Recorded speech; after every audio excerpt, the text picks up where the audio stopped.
here at Seabarn, the official or unofficial home of Austrian cricket.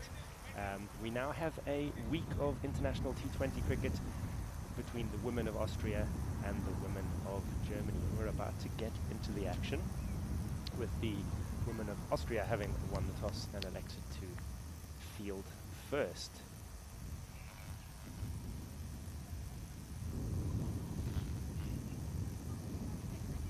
So Valentina Avdilai will shortly have ball in hand and get ready to open the bowling against the German openers. And it looks like on strike we will have the diminutive Australian Janet Reynolds, or at least Australian by birth, Janet Ronalds, should I say. Number 36, just engaging in the final limber-ups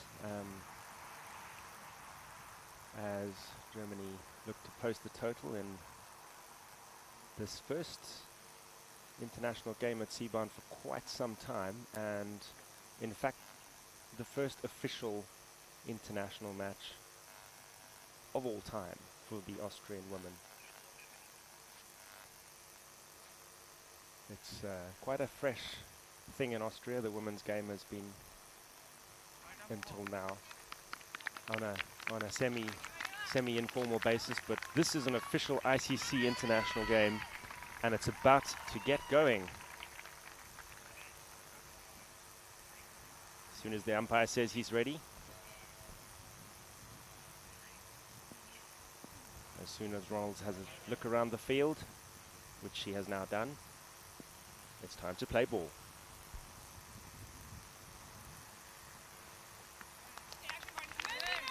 Steady start there and a leave,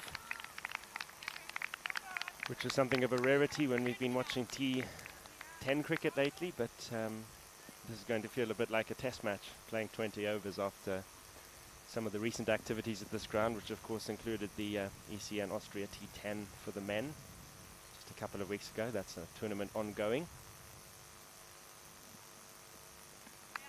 Just a little full of that one. Bit more of a tempter, but left alone. It's another sweltering day here at Seabarn, just outside Vienna's city limits on the northeastern side of town, across the Danube River from all the famous sites.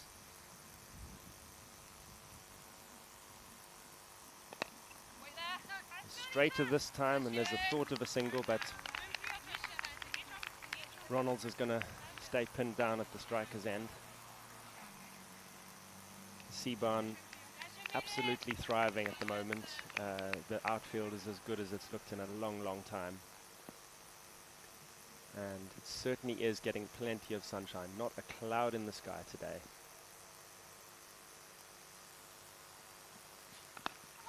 That's a much wider one, the widest one so far. Full toss as well. It's going to be picked up out in the deep, and the throw comes in. It'll just be the 2 runs as Bushra Utsa does the tidying up.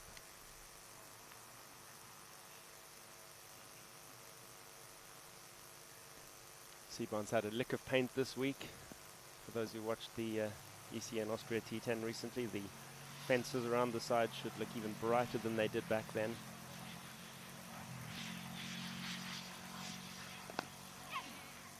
Nicely and patiently driven, patiently waited for by Ronalds, which will bring opening partner Christina Goff, the German vice-captain and left-hander, onto strike for the first time in this game.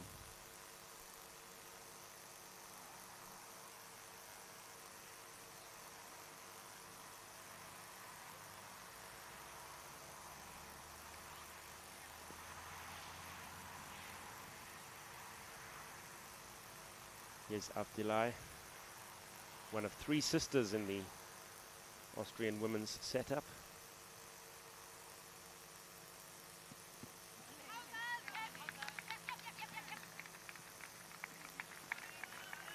And that's called a leg by. which will leave the much taller Christina Goff on strike as we move into the second over.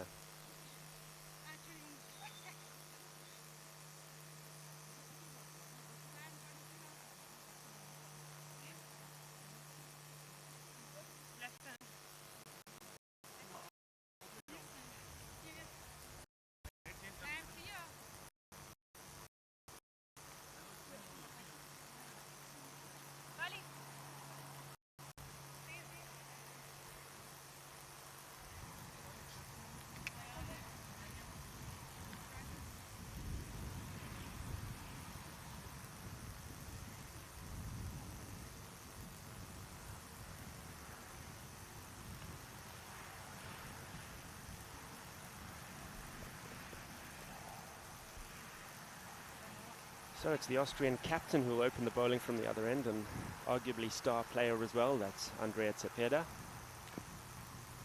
We're going to get a look at her bowling style for the first time.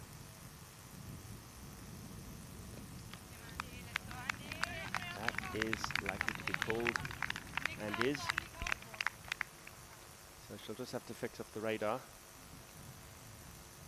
as we work our way into the second over, but as a steady start for the Germans, who will start as favourites, if only because they've gone further down the track developing women's cricket so far. That one's much straighter, although full toss, dealt with respectfully by Christina Goff. So we have captain bowling to vice captain at the moment.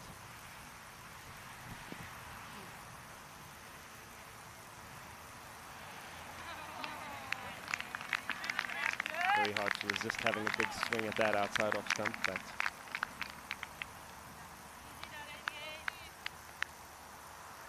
Goff did play at it, but it wasn't a big swing. And in the end, no bat on ball and no run. This one waist high, full toss. Had to be hit away. It's going to be a straightforward 2 for the Germans.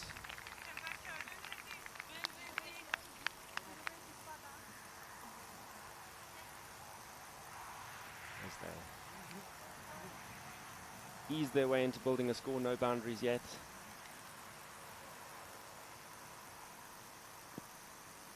And Cepeda just settling down on line and length still. From wide of the crease, and that's the best ball so far, played very watchfully indeed. Down at what we like to call the check end. So the Austrian captain at the moment bowling from what we informally call the count end, which I'll explain in a moment. This one's going to be just a single as it goes to mid-off. This field is owned by some Austrian nobility in the form of Count Wilczek, who lives a couple of 100 meters behind the bowler's arm as you currently look at her, in a large estate which is surrounded by fields that also belong to him, one of which is effectively leased out to Austrian cricket. And a hive of activity, not just on weekends these days, but also during the week. So we've got close fielders in now, just out of your picture, at both short mid-off and short mid-on, waiting for the catch. That's another one that's bang on target. No one's having a wild swing at anything yet, and with those fielders lying in wait for the mistimed one, you can understand it. The Germans happy to settle for the 1s and 2s at the moment, as bowling steadily improved throughout that over.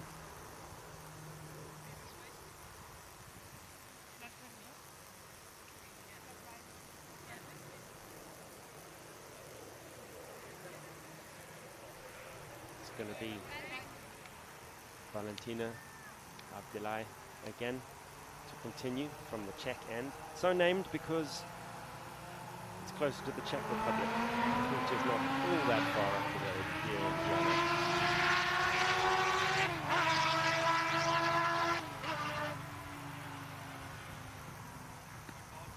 There was the first attempt at a big hoik, but even in missing it, it's a run for Germany as that's called wide.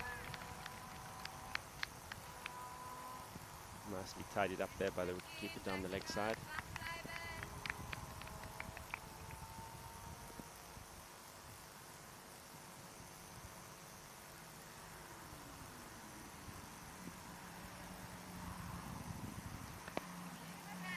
Another wider one that might have been called, but why settle for one when you can take at least two? They're pushing, they're thinking about another one, but not this time. We're still waiting for our first. I'm late this year, but for the last couple of weeks, it's begun to roast. Valentina Avdelaya again. Straight one, decent length. It'll just be the one run.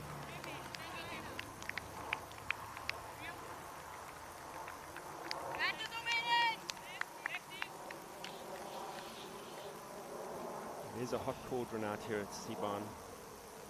Those of you thinking.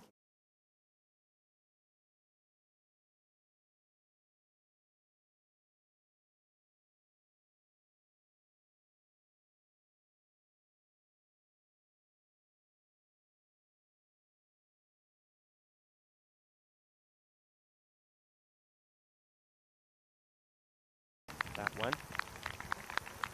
There's a glance in the direction of the umpire, more of a stare from the left-handed Christina Goff, but no move in terms of a no ball.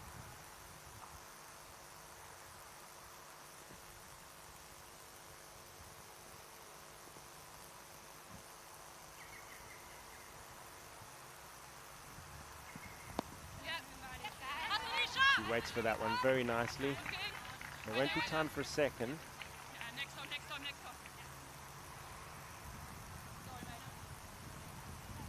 German openers just growing into their innings this year.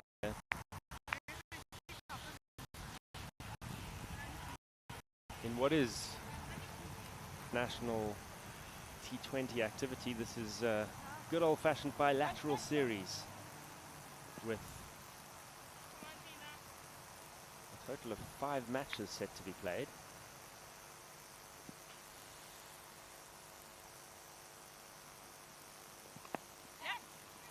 Cut away there. The running's been very careful because have been times when the Germans could have gotten away with an extra one or two, well not two, but an extra one here and there, but they're not taking any chances whatsoever.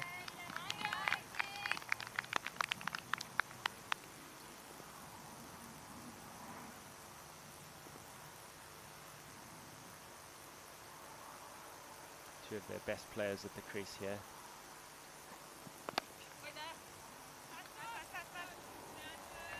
There won't be a run there. And that's the end of the over.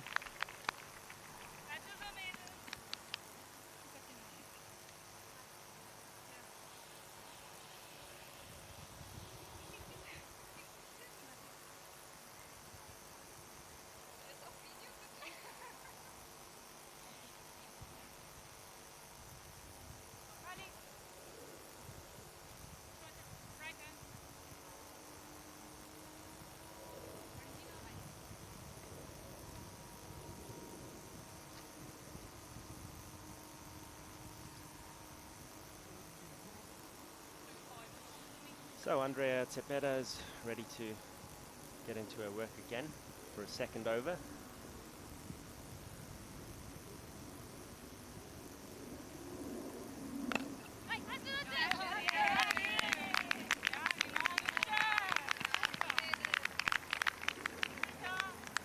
there's more and more respect being shown here.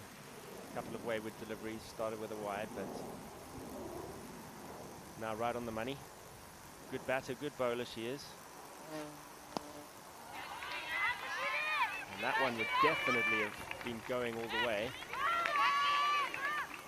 to the rope for 4. If there hadn't been a fielder out there. They're going to have to settle for the 2. That's the first real power shot we've seen today. gets hold of that nicely, uses the pace. There's a slight misfield by Harjivan Bula, but she got enough on that to stop it disappearing over the rope.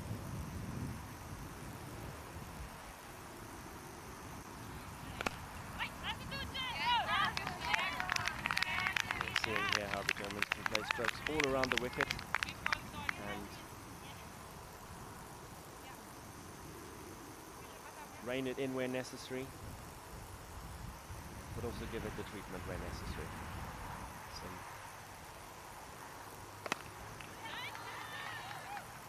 That one looked better on TV than it did in real life. It didn't go all that far.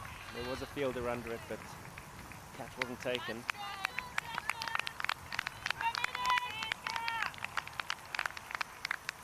My first thought there was it's going for 6, but didn't really get much further than the edge of the circle. It's a life. Encouragement for Austria. Similar shot. This one goes higher, further, straight to hand, but dropped.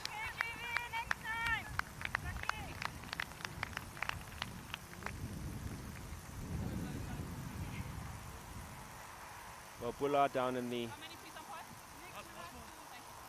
backward square leg region has been busy in this over. Time for her to adjust positions as the left-hander comes on strike.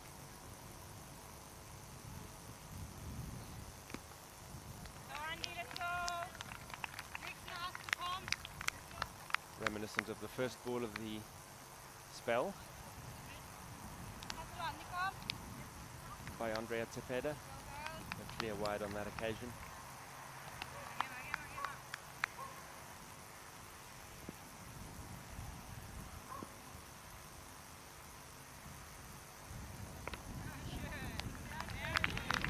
So as I mentioned, we have 5 games scheduled for this week, if my counting can be trusted, and I believe it can.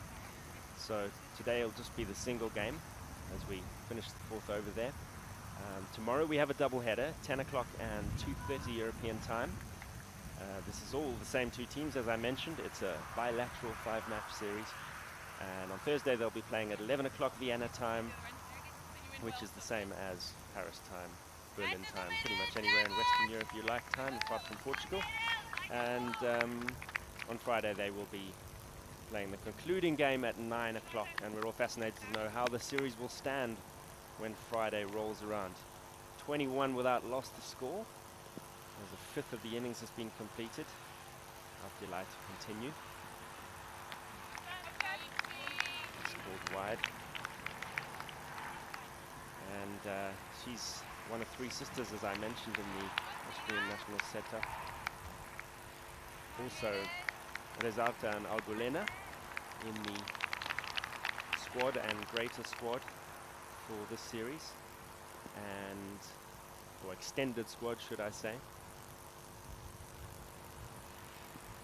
It's Valentina over the wicket now. Bit of movement there in the air, but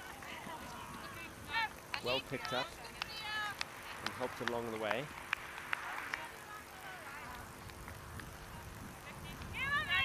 By the Australian-born Janet Ronalds. Fielding work there by Pia Shabu.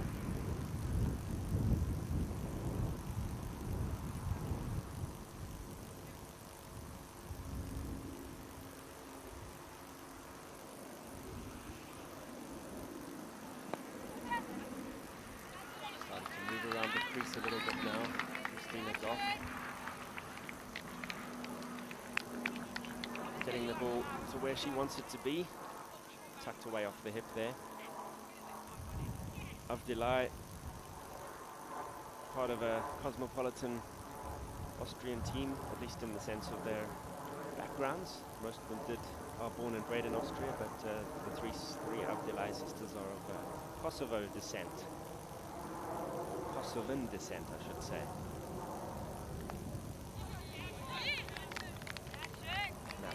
Too difficult to get away from so wide outside the off stump in that case. Ronalds will have to wait again.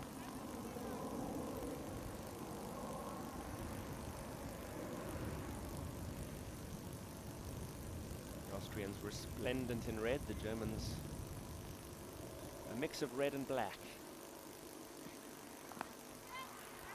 There's that little bit of in-duck again. Not enough to trouble Janet Ronalds.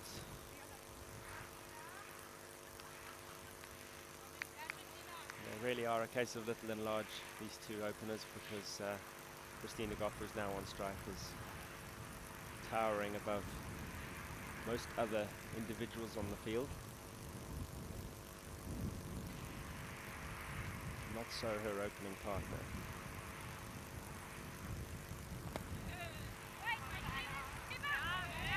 Picks out the fielder there.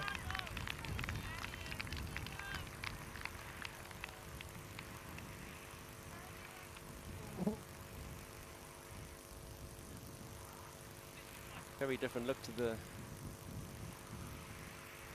fielding setup to what we've seen in the men's T10 cricket, perhaps unsurprisingly. Nobody is on the rope.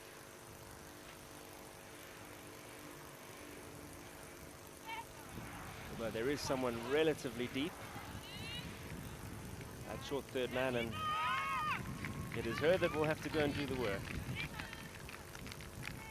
And that was one of the other Abdelai sisters, Rezi Abdelai. So that is the deepest fielder we've got here in the early going at third man, but a good 10 meters, I would say, in off the boundary rope at third man.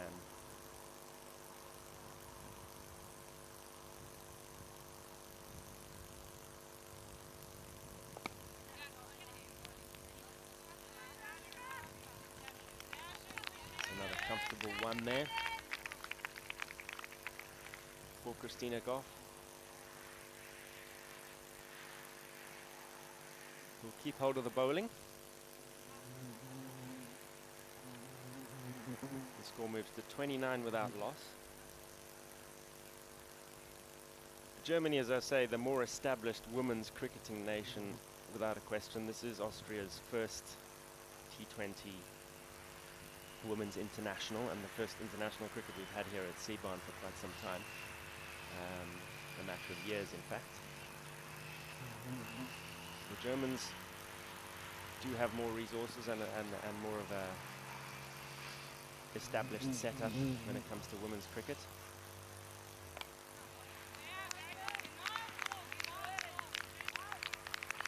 That one is an exemplary ball to the left-hander. Would have forced Goff to take something of a risk there, and she's not up for it at the moment. As Germany in a steady and solid position early on.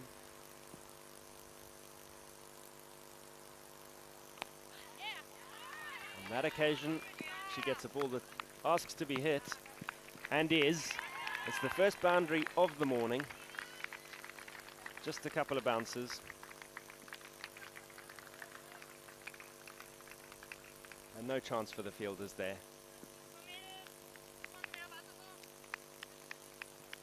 So Andrea Zepeda has got that against her name, that first boundary, as she sends down her third over.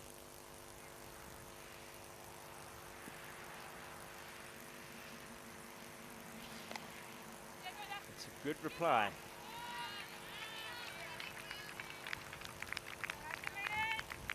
Just the one.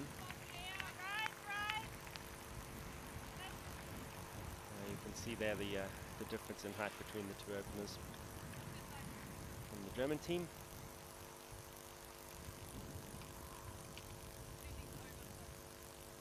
So Janet Ronalds has a good look around the field. And again, it's just the backward square leg who's anywhere deepish. As we still have in front of the bat two fielders lying in wait just either side of the pitch. That would have been a dangerous one to play at. I have just seen little hints of movement here and there. That one going away from the bat. Good leave. The good balls are mixed up with some indifferent ones, and that's going to be 2 more.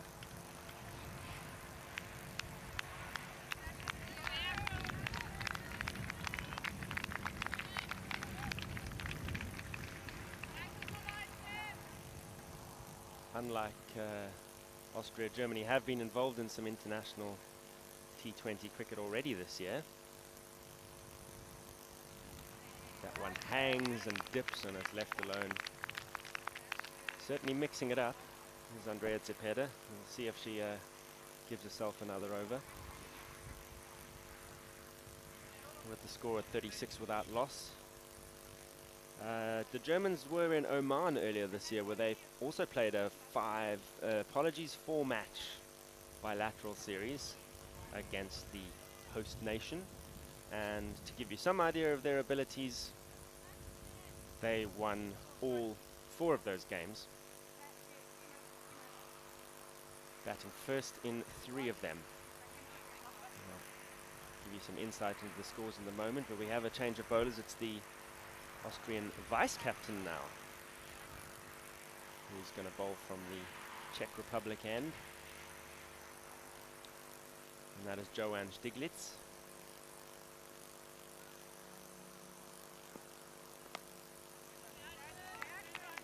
Watchfully played. What kind of scores can we expect here? Well, Siban is, of course, not Al Amirat, and Austria is not Oman, so conditions are a little different. Yeah. Encouragement there for the bowling team. Right across the batter. One of the best balls we've seen this morning. Good start so far from the vice-captain. Hitting it up. There's a mix-up here. There's a big mix-up and a slip. There's going to be a run-out chance, but the ball just doesn't come in quick enough. We had both batters almost at the same end, but they've survived a second scare of the day. And that one was called no ball. It was very, very high.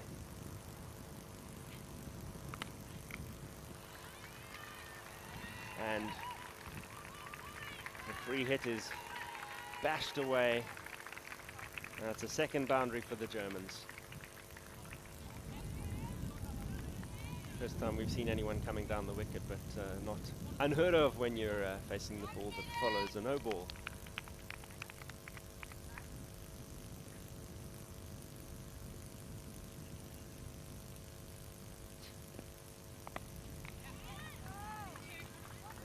That shot is proving to be quite fruitful for Christina Goff.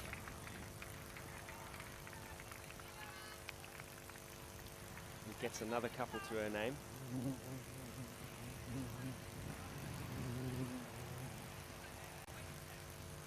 Joanne Stiglitz is going to be looking for that delivery, that good length delivery across the left-hander that we saw at the very beginning of the over.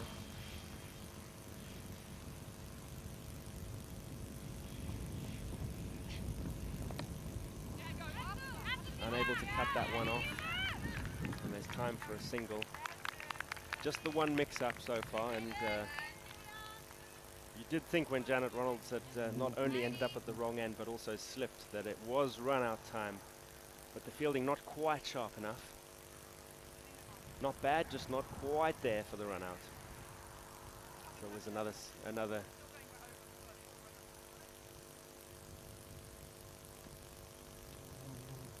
life for the Germans.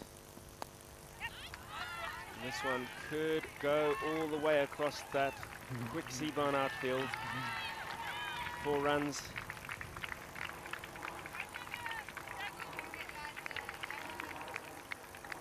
And the Germans are well on their way.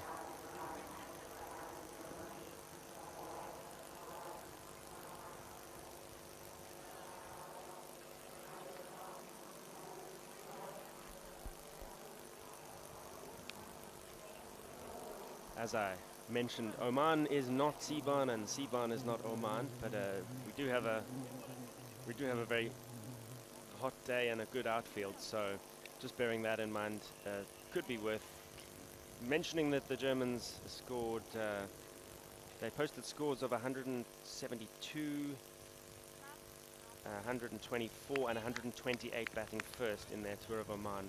That was back in February. So with a start like this, they're looking good for more of the same. And they're going to get an extra ball to post that total.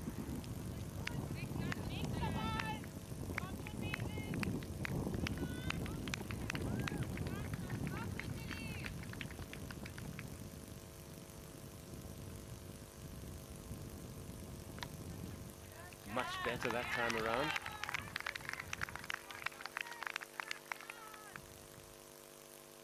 From Tucha Kasanchi. Well, we've seen one good one and two that you'd rather not see replays of.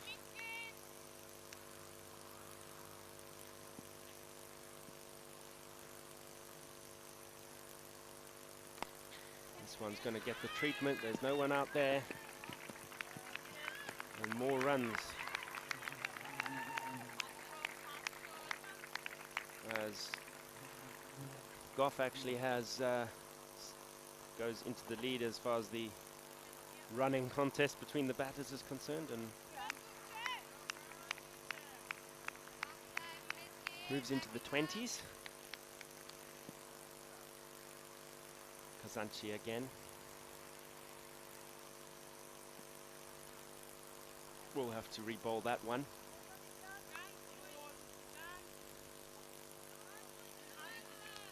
Tucha Kazanchi, a pronunciation challenge for a South African commentator. A couple of the players in the Austrian team with Turkish language names. This one is up in the air and it's going to fall very safe. In fact, it's only going to need 2 bounces before it goes over the rope for 4. You get the feeling we're not far away from seeing a 6.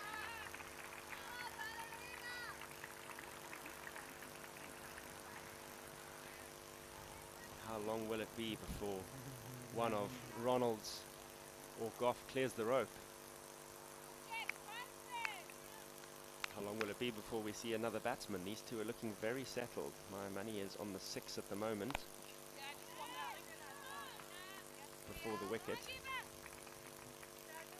Just a single that time. So as I mentioned, we've seen Germany capable of scores of 172 in the year 2020 in international competition. That was just 1 wicket down. Goff scored 71 that day, as did Ronalds. So gives you some idea of the damage these two can do. Slip moving a little straighter. That's a better delivery. It's a dot ball, lots of encouragement from the fielders there.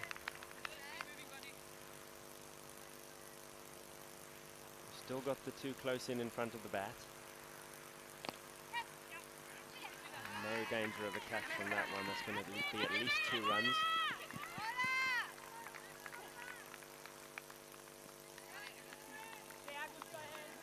Well backed up there. No overthrows.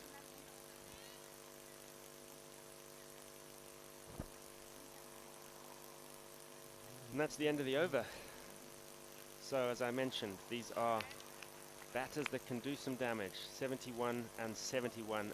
Goff got 71 off 45 balls in that first T20 international against Oman back in February, while Ronald's slightly slower to the same number, taking 64 balls to get to 71, but not too shabby from either of them.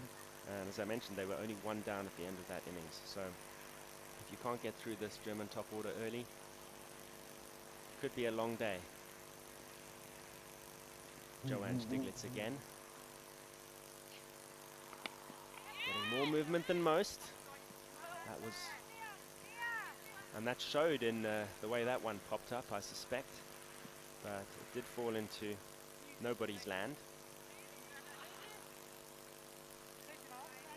Goff back on strike. She's had plenty of it. That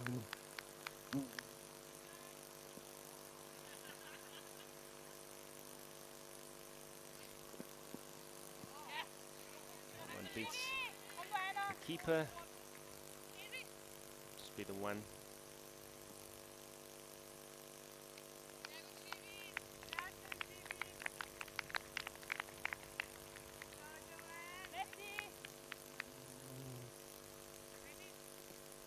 Critical time here for Austria. So Joanne Stiglitz knows very well it's time to work something out. Just got to wait for the fielders to be in place, and she spots that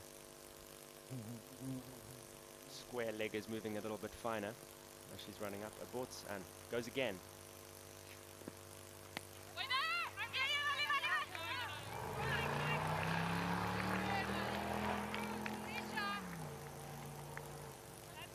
Unable to get anything on that, anything of substance on that.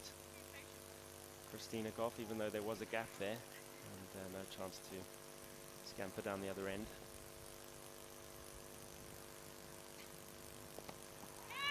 Good delivery. Goff tied up there. We haven't seen her looking uncomfortable much in this innings, just on a couple of occasions. But you have to say that Joanne Stiglitz is the bowler looking most likely to make something to happen here with a ball that gets the batter in trouble. That won't be one of them. 4 runs it is. As Goff moves well into the 30s now. And Germany is going to be eyeing up a score something like that 172 that they made in Oman earlier this year. As I mentioned, the other 2 times they batted first in that series of 4 matches, they made 124 and 128. I think they'd be disappointed to end up with that after a start like this. But with balls like that, Stiglitz is doing her best to peg things back.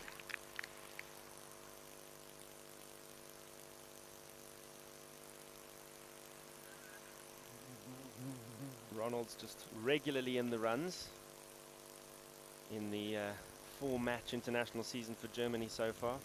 She also made 47 in the 3rd match over in Oman, along with a 15 in the final encounter. Christina Goff batted at 3 in those and made single-digit scores. Well, a 3 and a 13, so no surprise to see her up at the top of the order now, where it's going particularly well. So 1 over to go till the halfway mark. Goff on 32 and Ronald's now on strike 23. Kasanchi to continue, just be the one. That one's a straight delivery. And looks like there's going to be a change of angle here. She's going to come around the wicket with the left-hander on strike. We watch with bated breath. That's nicely bowled. Slight misfield, but the women were only interested in the single anyway. It's patiently played. A real hallmark of Goff's game is how she waits for the ball, which does come quite slowly sometimes. Much better over so far, but that one does sit up nicely for the right-hander. However, no chance to get any power into it, and barely leaves the square.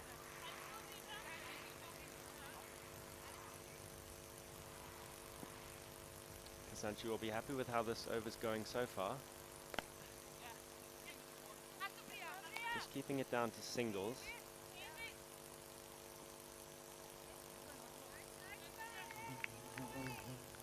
Exemplary strike rotation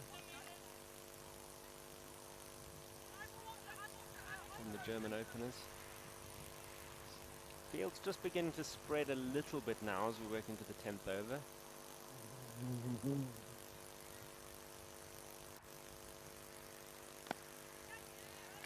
there is one of those deep fielders into action who will make sure it stays down to a single. That was the opening bowler, Valentina Avdelai, who was almost on the rope up there at mid-wicket for the right-hander. As ever, we have third man fairly deep, but not on the fence. Very watchfully played there by Christina Goff, and that brings us to the halfway mark. 10 overs into the book. And that means time for a welcome drink in the Viennese sunshine.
So 10 overs gone, 10 overs to go here in Seabarn as Austria try to limit the damage against Germany,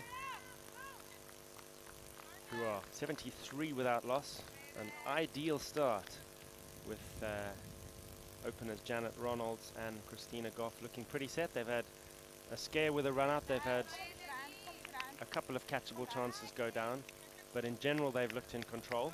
Goff on 34 at a runner ball, or just better than a runner ball, and Janet Ronalds at 26 off. Also exactly just one ball better than a runner ball.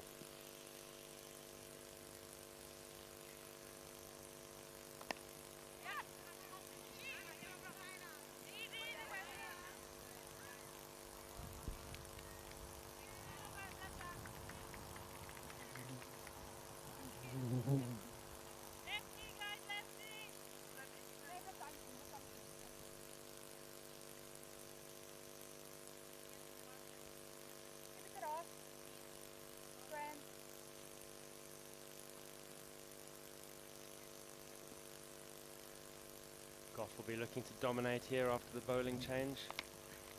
It's a reasonable start. That was not too convincingly played. Reaches the fielder on the bounce. Nicely tidied up there by the vice captain.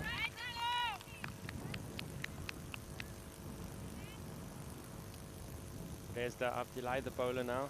His sister Valentina opened from the same end, the Czech Republic end.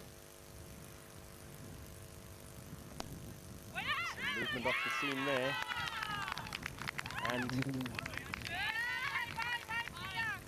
Austria have made the breakthrough. Very nicely caught by Priya Shabu at mid-wicket. Sharp chance, and it is the end of the Australian-born Janet Ronalds.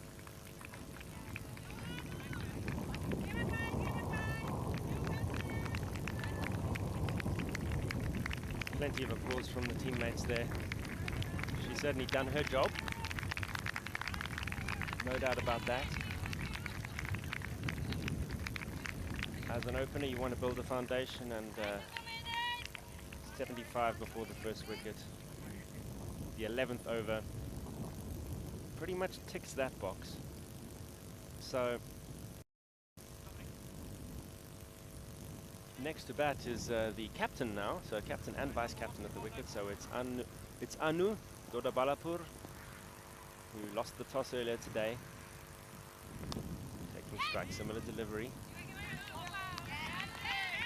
Bit of bounce, coming slightly into the batter.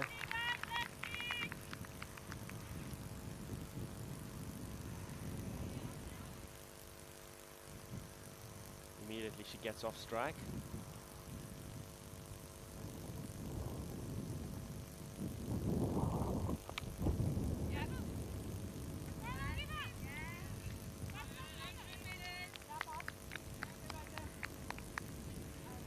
Might have been interesting there for a shy at the wickets, but for the misfield.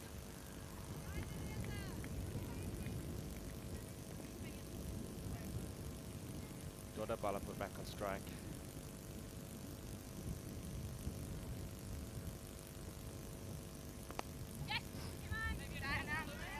And back off strike, as that's another comfortable single.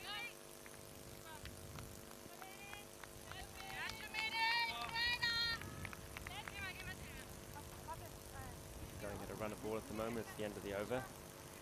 First for Abdilai. Joanne Stiglitz will still have another one up her sleeve for later.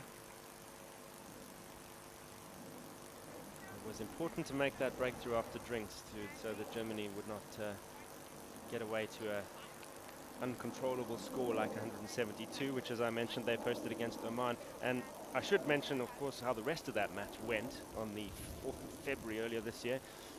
After Germany posted 172 for 1, Oman were dismissed for 57 in under 14 overs. So the lesson there is, don't let Germany get a massive score. Which is just cricket common sense.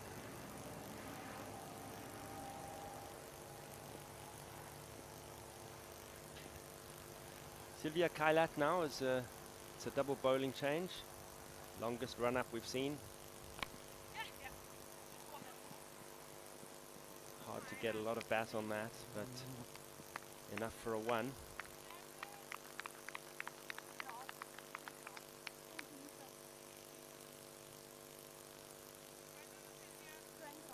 And we again have the left-right hand combination, which isn't making life any easier for the Austrian bowlers.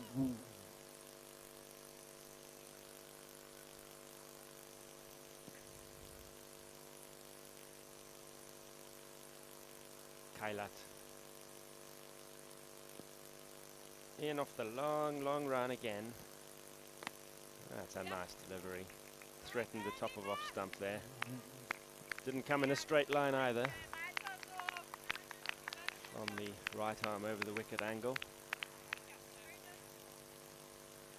But single still coming easily for the Germany bats.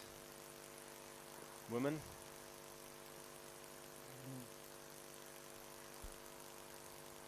See the Austrian flag flying in the background there under the home team's awning.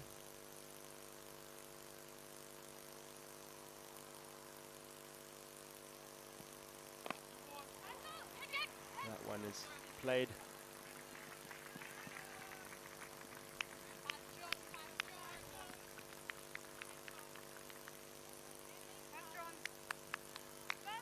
Called no ball in the air.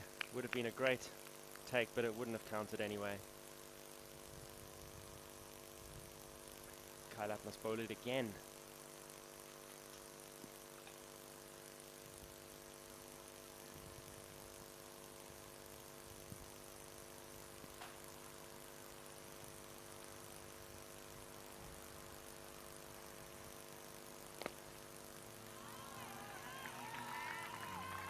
It's going to be a no contest 4 there.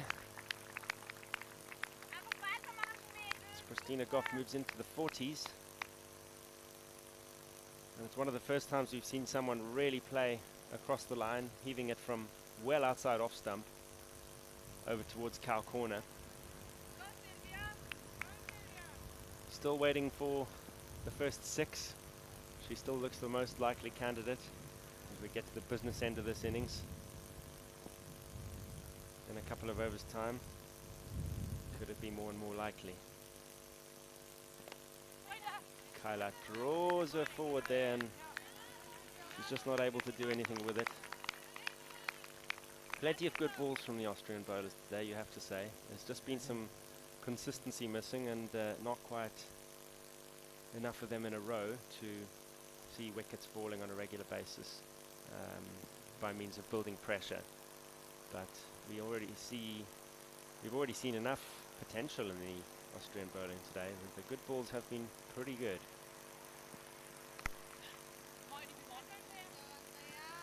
But for a good batter like Goff, one like that is going to be a single at the very least all day long, if not more.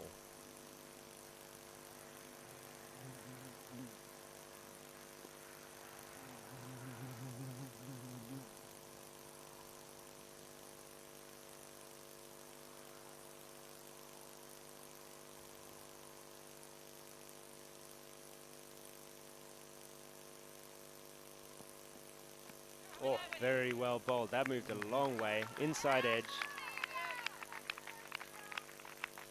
And the fielders know it. Plenty of applause there for the bowler.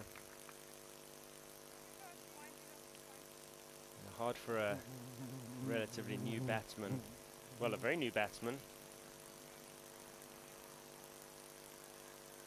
to do much other than play that tentatively, or at least respectfully.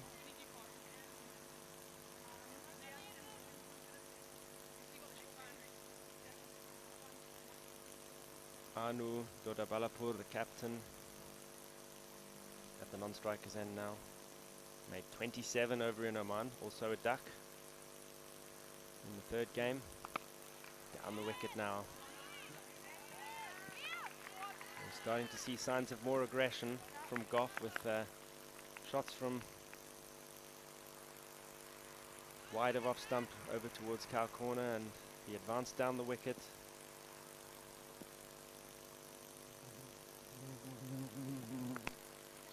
There's the first really big one that's beaten the fielder.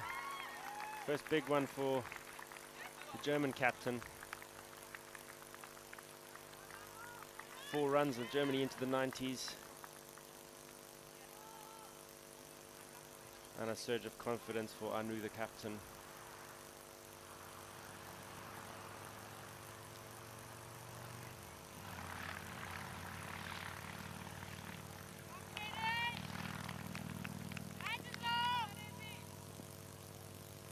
Reza Avdilai again. Very nicely bowled. Just turned away. They hurry through for a 1.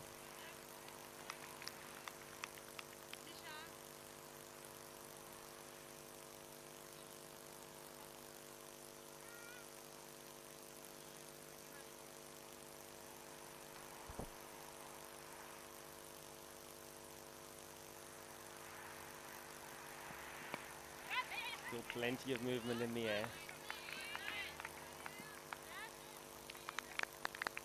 Even without much pace on the ball. It's good to see it's keeping the Germans watchful.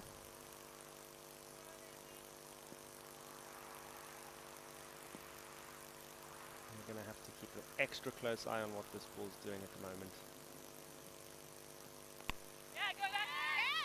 That one's gone up in the air, but it's going to fall safe.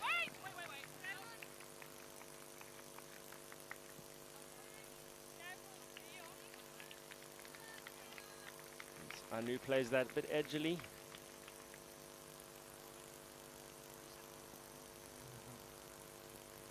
And the set Goff is now back on strike.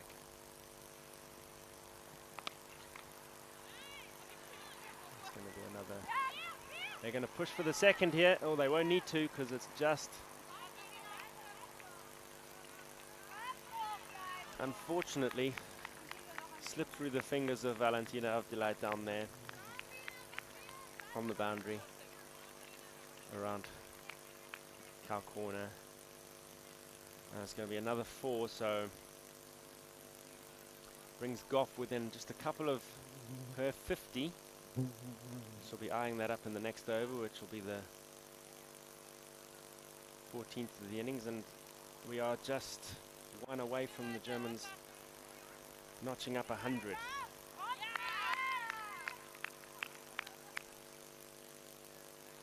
Now, Kailat will be given a second over here. Also bowled some promising deliveries in the last one. Dodda Balapur on strike. 10 off 8 so far. Been a bright start. Upish again. Goes to hand, but only one hand. And it slips through the fingers. The batsmen are aware enough to take a single there. We've seen a number of those upish shots to the leg side from German captain Anu Dodda Balapur. But there is just the one fielder in that region for the cross-batted shot. We do still have the 2 in front of the bat, at least for the left-handed Goff, and we'll keep an eye on what happens with the field when Anu comes back on strike. Right now the stage is clear for Kailat. Rolling to Goff. 2 away from 50. She'll get at least one. She might be thinking about the second. There's time enough. Had to push. And they erupt on the bench under the German awning in front of the German cricket union flag. There was a moment where you thought they might not push for the second, but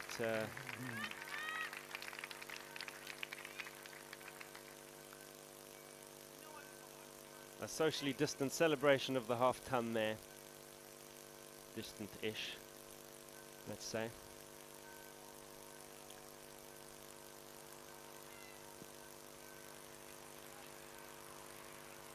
And that, of course, does bring up the German 100 as well.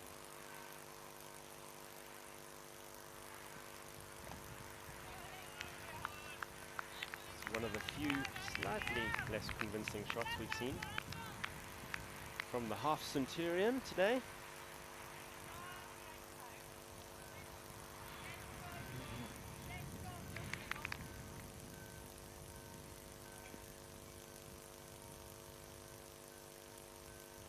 Kailat to continue.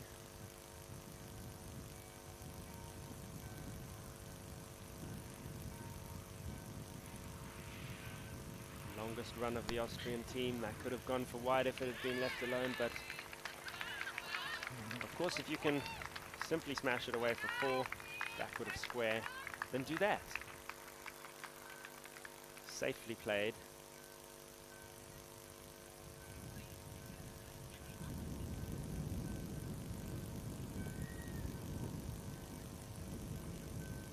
Although this is the first international, official T20 international at home for Austria, they were involved last year in a quadrangular tournament in France. That's really the only sanctioned T20 internationals they've played on in full women's cricket up until now. So that's going back 12 months to last August. Just noting here that Kailat, now bowling, picked up 2 wickets in the game against Norway.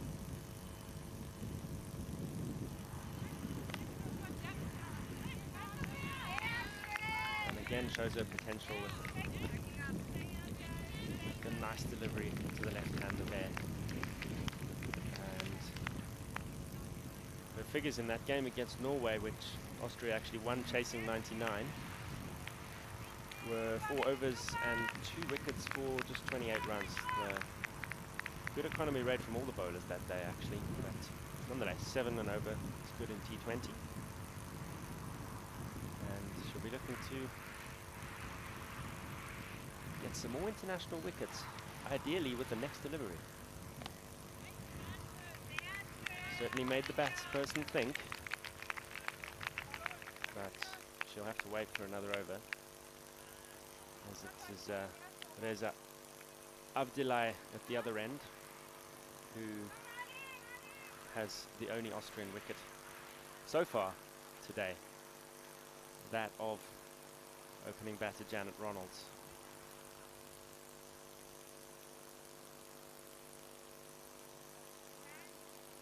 So it's going to be Joanne Stiglitz back into the attack. Bowled 2 partly quite threatening overs earlier on. See if she can get some more movement. Shirt number 13 will be hoping for some luck. That's the Austrian vice captain, as I mentioned. Just speaking of that tournament in France last year, which took place in Nantes, was won by the home team with 5 out of 6 games, or five wins out of 6 games. Austria finished 3rd in that with 2 from 6, including that win against Norway. Stiglitz now down the leg side. Umpires having a good think.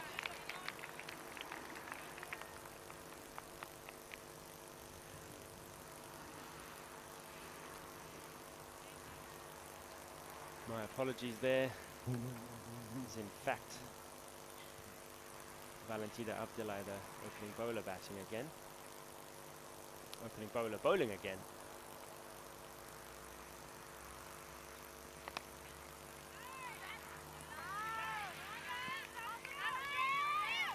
I'm going to push for a second, get it quite comfortably.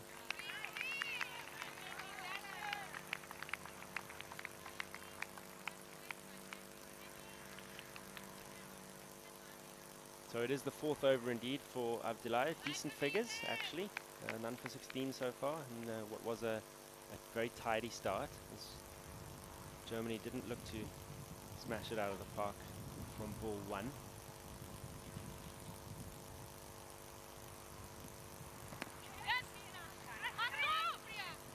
And this field's going to allow for... No, they're going to stick with the 1, as there is cover.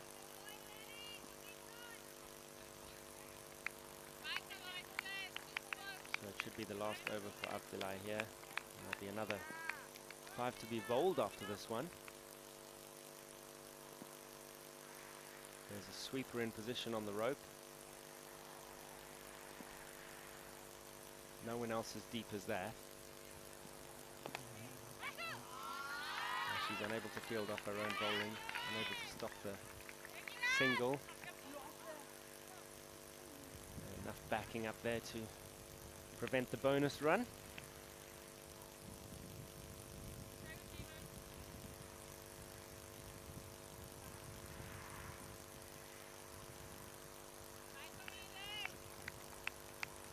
Bit of a conference and ball polishing going on at the top end, Czech Republic end, from where Valentina Abdilai, one of 3 sisters as I mentioned in the women's setup here in Austria, the fledgling women's setup. That's taken straight back over her head, but not far, just a 1. And that is Joanne Stiglitz doing the fielding.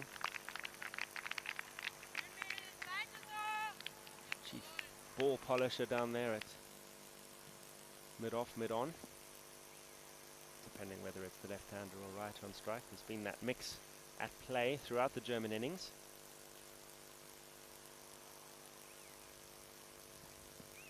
Anu lets that one go, knowing it'll be a extra run and an extra ball.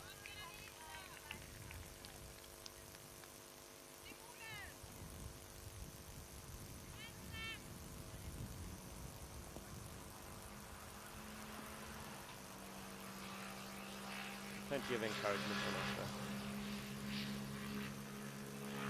from her teammates. Akula is set to go again.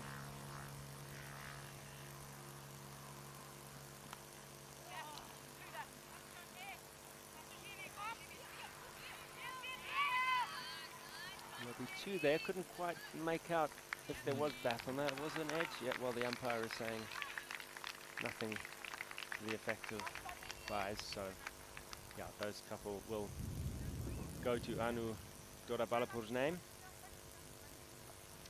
Goff will be back on strike with 5 overs to go. 115 for 1, the German score. So, can they match the 172 they posted in Oman? That is quite some way off still.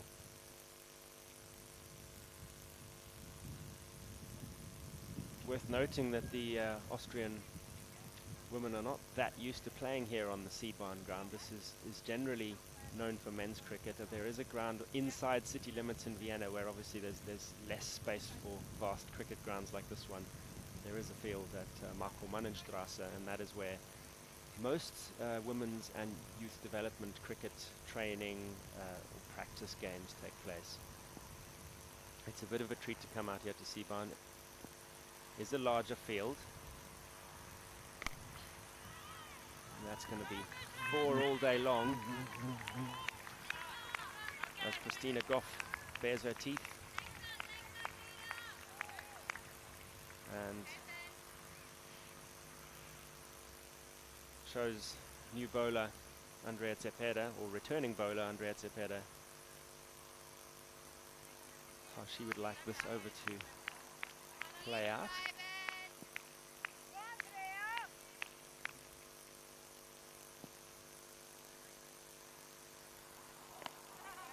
Good reply from the Austrian captain there.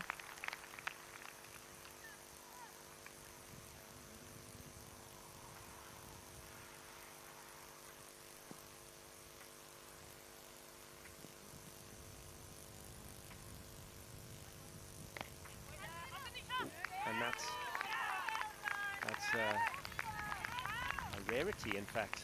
2 dot balls in a row now. We've talked about pressure building. Can she conjure up a third against a batter who's on 63 of 54 deliveries?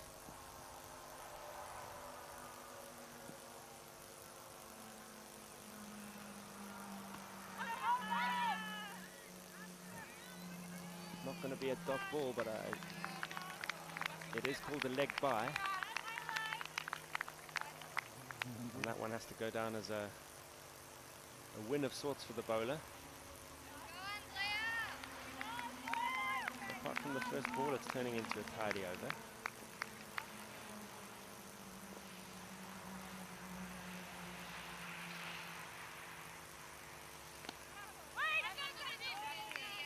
And just as tidy to the right-hander.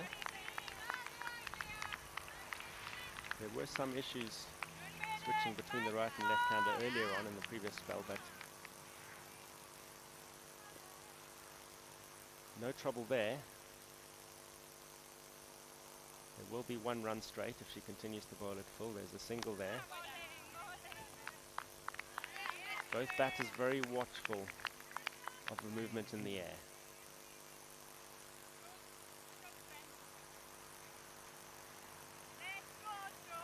That's very nicely bowled. That over just went for the 1 boundary and the leg by.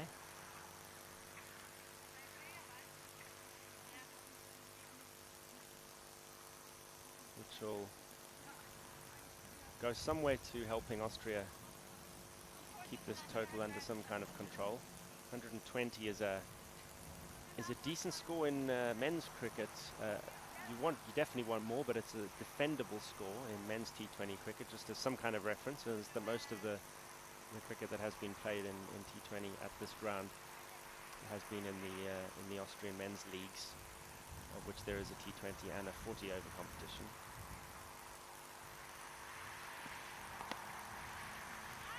Big hit there, fielder's under it, through the hands of Valentina Avdilai. He's just finished bowling at the other end. He's got into good position, but it's another life for Goff. Perhaps could have been a little closer to the ball, unfortunately. Walks away with a sore hand, but hopefully that'll stop stinging in just a couple of minutes. And it is now Joe Stiglitz doing the bowling.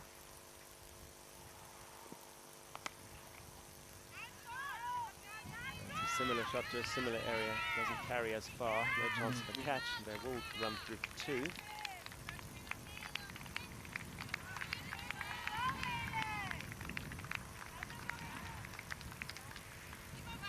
Worth noting Andrea Tepeda's figures, none for 22 in 4, having finished her spell at the end of the previous over, so good work there from the Austrian captain with the ball.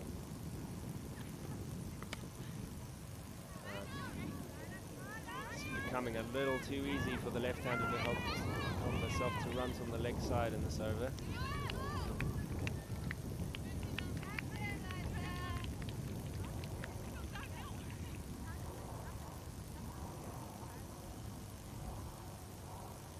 Avdilai is out on the rope, where that catch opportunity just went. It's probably the place to be. It's coming not quite her way again. This time it's gone straighter. Oh. And the German captain, confident she can get back for the second run into the danger end, would have needed a throw right over the top of the bails without a bounce to trouble her. She made it home comfortably enough. Moving well into the teens now is Anu Dodon-Valapur.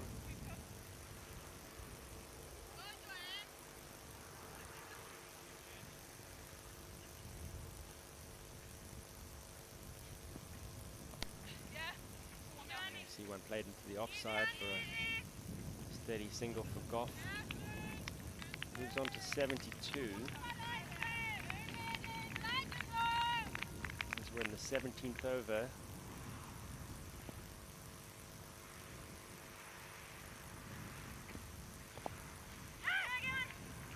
Then you'd have to say a century is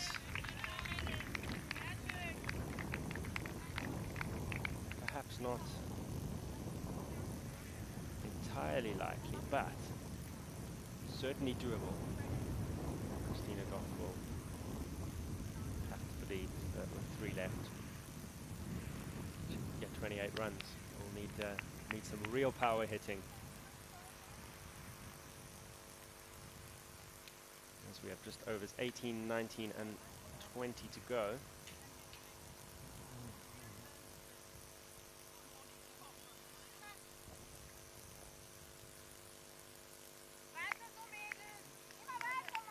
So it will be Kailat to resume from the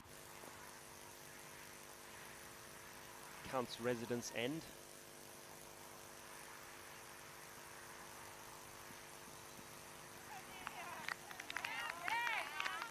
Gets away with delivery there.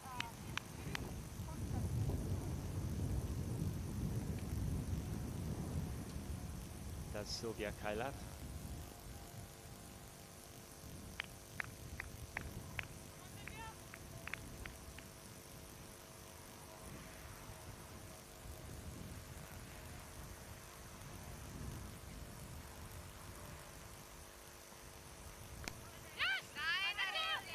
That one might have tested the umpire's patience, but in the end he doesn't have to make a decision on that.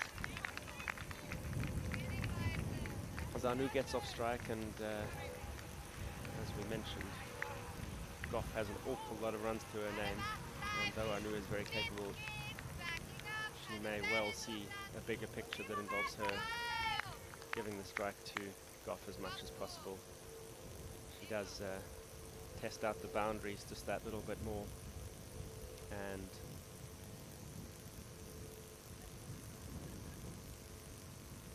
if she doesn't get fours, she's got plenty of twos to her name.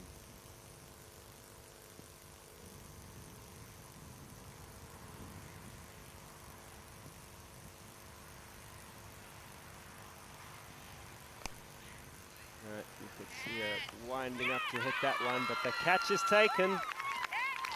Picked out the fielder on that occasion. Got a reasonable amount of that. But very nice work in the field. It wasn't what you'd call an obvious wicket-taking ball.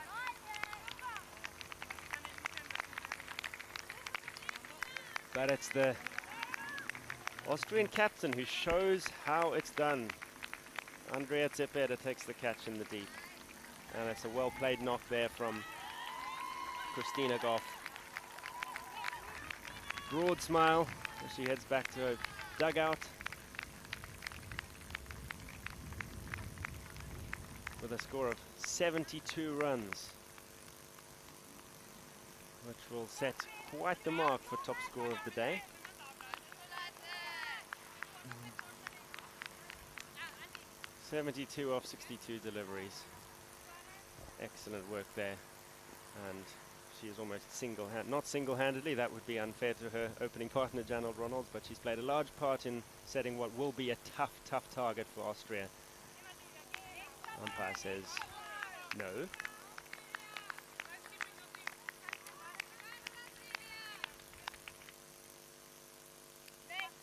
Down at the non-strikers end, it's Charu Sadarangani batting at 4, wearing shirt number 40. And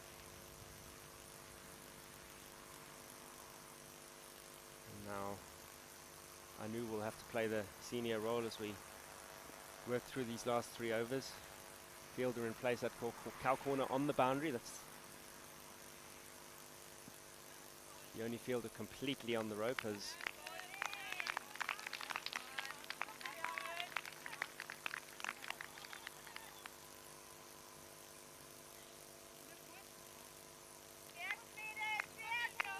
the fielder at cover is quite deep, but certainly not on the fence, as it were.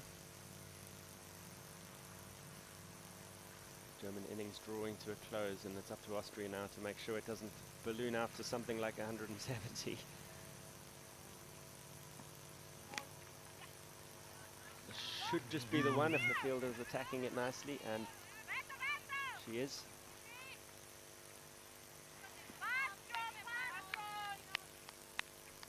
And Anu gives the stop signal from the non-striker's end and says, let's keep it to 1.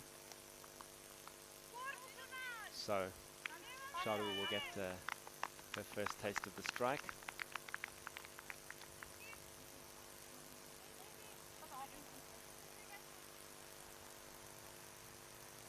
With no other task than to smash as many as possible.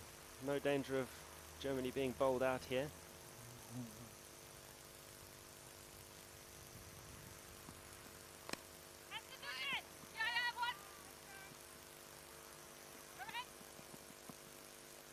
One looks to have done little damage to the fielder. Medical kit is on its way.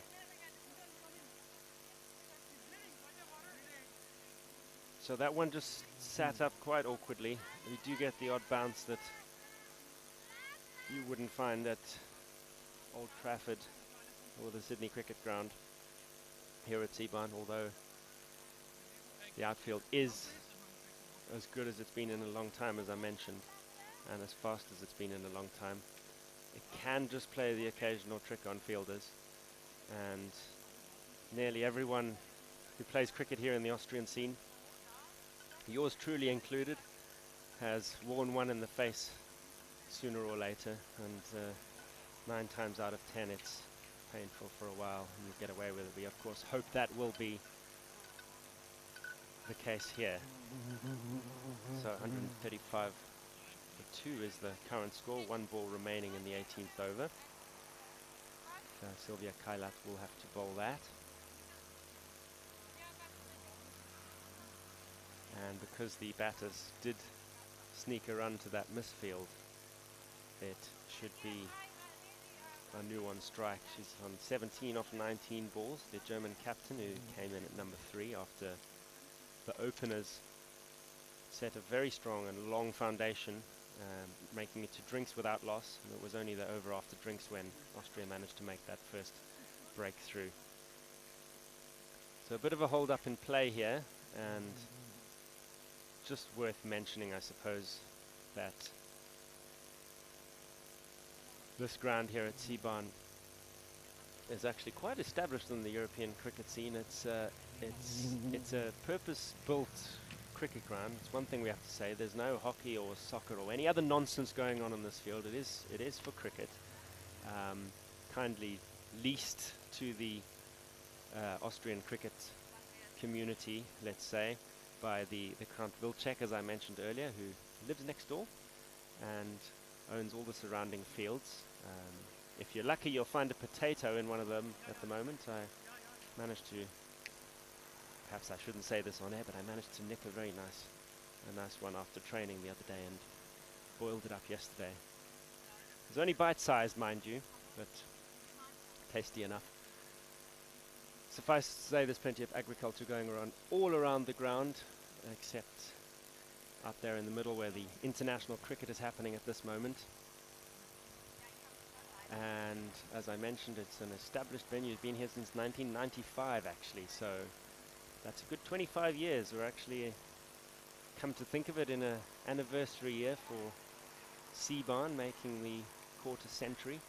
And there used to actually be 2 grounds, as you look at the picture now, where directly on the other side, on the far side of the wicket, there was actually a second ground there from 2001 to 2003, just for a 3-year period. There was a parallel ground, and you used to have parallel matches happening here on weekends. This being the only adult men's ground in Austria, as Tuccia Kazanci makes her way off the field under her own steam. That's good to see, and hopefully it's just going to be a scratch and a bruise and no worse than that. Makes her way off with Quinton Norris, the Austrian team coach, South African born.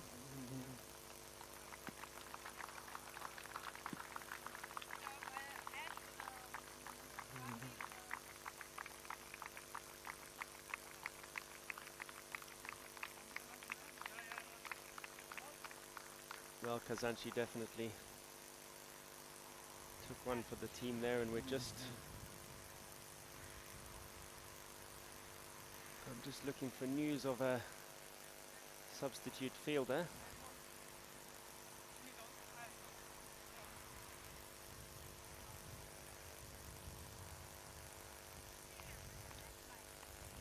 And it will be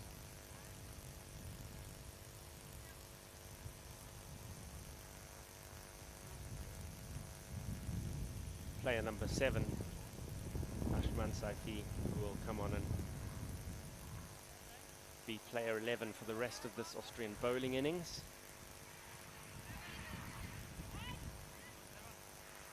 And there's just the 13 balls left to go until we reach the innings break.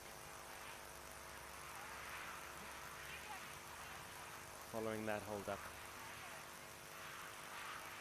I said earlier there's not a cloud in the sky. That has changed.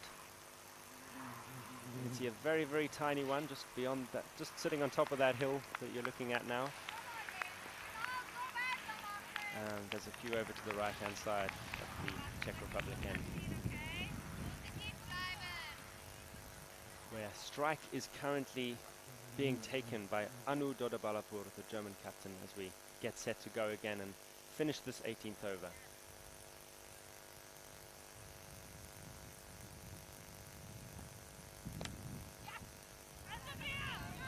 Dodabalapur not hanging around. They're not gonna push for another. fact, a direct hit on the wickets there, just as well that she got her bat back in time.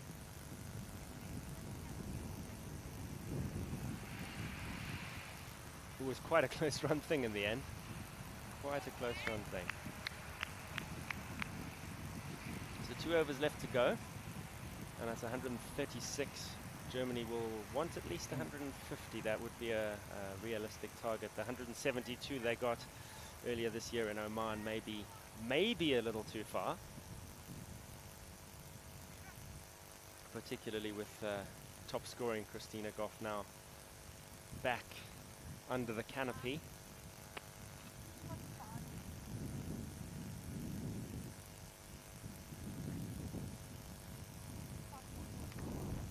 Way to the left of the screen, the right of the screen as I should say.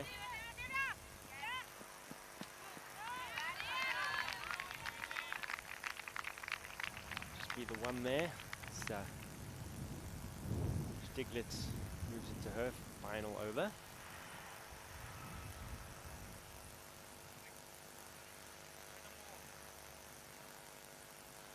Sharu, as she likes to be known, Sharu is taking guard. Finally, there's 2 right-handed batters for the Austrians to bowl at. There's a mix-up, there's a hesitation here, but the throw goes to the wrong end.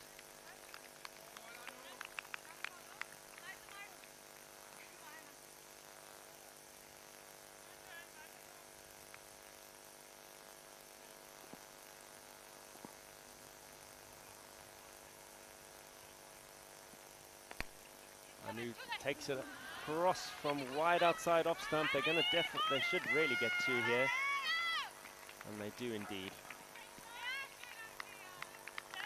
Cow corner growing in popularity, as we see in all forms of white ball cricket, and as this winning innings has moved on.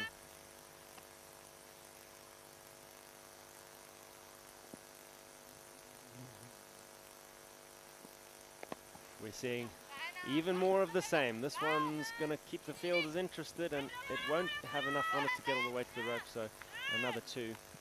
And the slog is definitely on.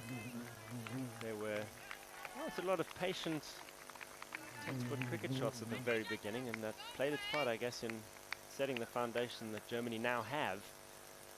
But it's now time to go, as they say. That one is going to be called no ball, as it goes high above the hills here in the background as we look from our commentary position square of the wicket. It's often a sign that you're dealing with a no ball.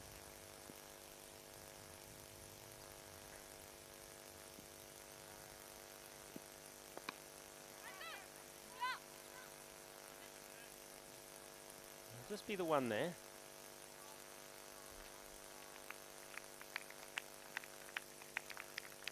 That's well bowled.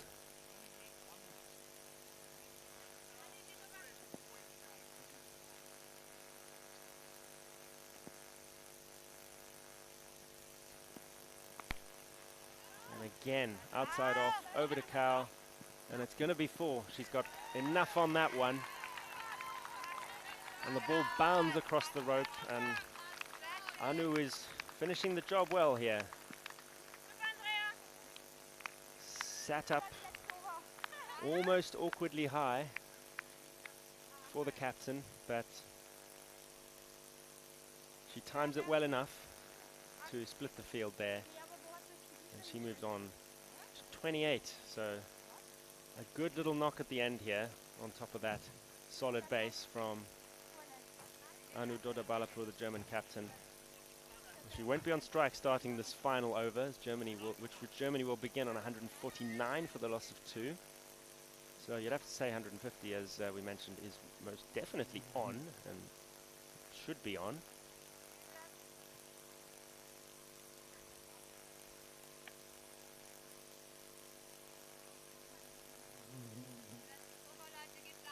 And it will be Sylvia Kailath to complete her spell and wrap up the innings. as far as the Austrian bowling is concerned.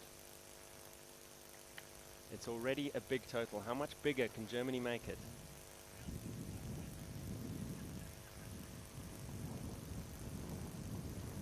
Well, there's still 6 balls to go, and they have brought up the 150. As I mentioned, 150 would be, well, 120 has proved to be defendable in men's T20 cricket on this ground. 150 is a very solid score in men's T20 on this ground, and a very defendable score. We don't see quite so much clearing of the ropes in women's cricket. We haven't had a 6 yet today. So the 150 is that much more daunting.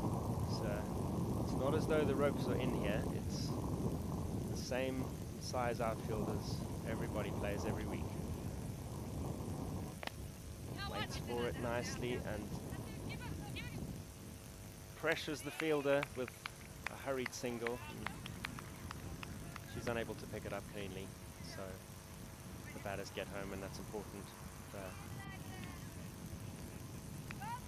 Dodda Balapur needing strike at this stage of the game.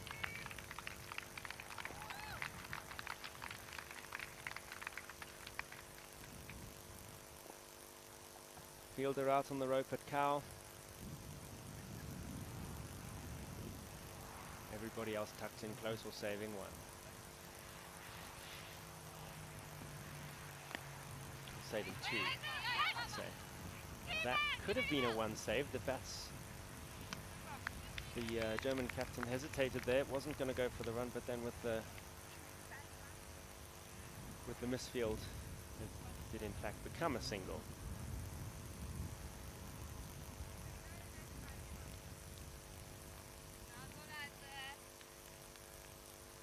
Four balls remaining.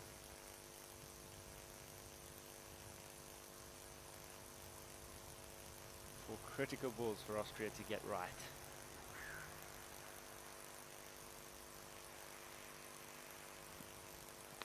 That's a teaser. Not going to be called wide. Has to be played.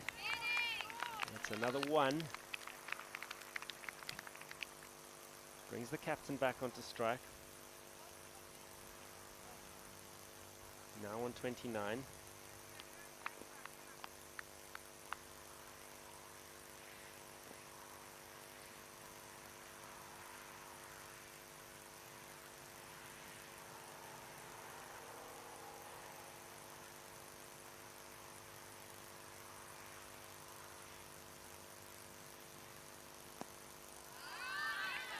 Unfortunately, not the ball to bowl right now to a confident batter, because that is just helped on its way, and there's no one remotely deep in that region.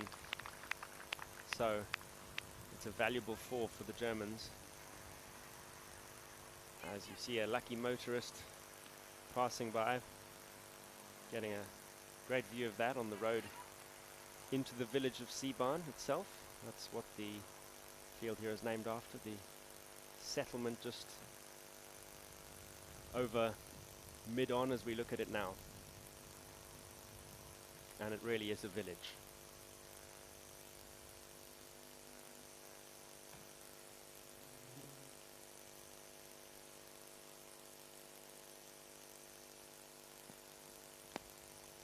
That's going to be probably 4 more. It's worth chasing, but it could have pulled up short, but it didn't. And a fruitful final over. Could that 170 be in some danger? There are still, if I haven't completely miscounted, there are still 2 balls to go.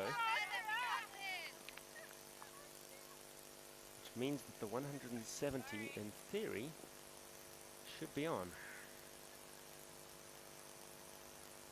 The captain on strike. That's what Germany will want.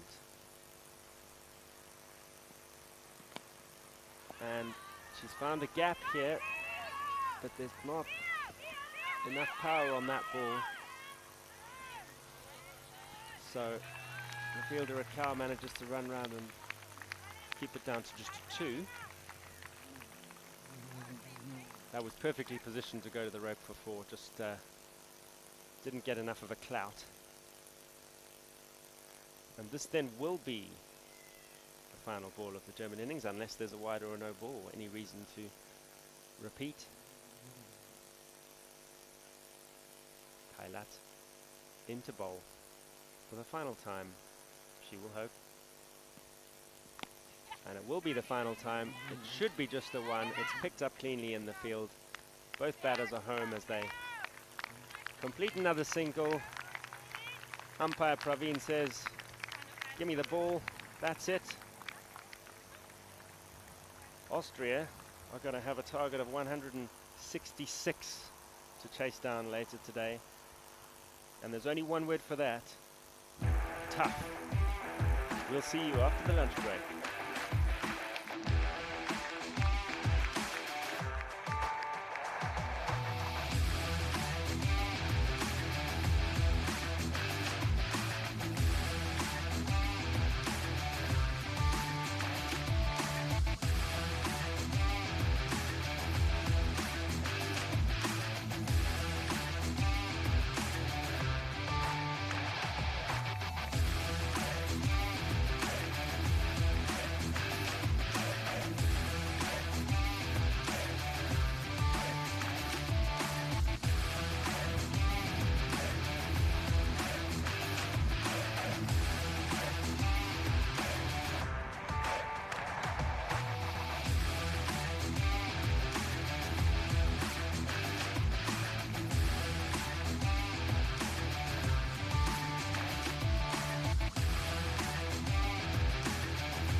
So the Germans are running back out onto the field as they get ready to defend their score of 165 for 2.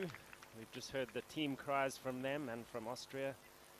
So it's time for the home team to take on this daunting chase.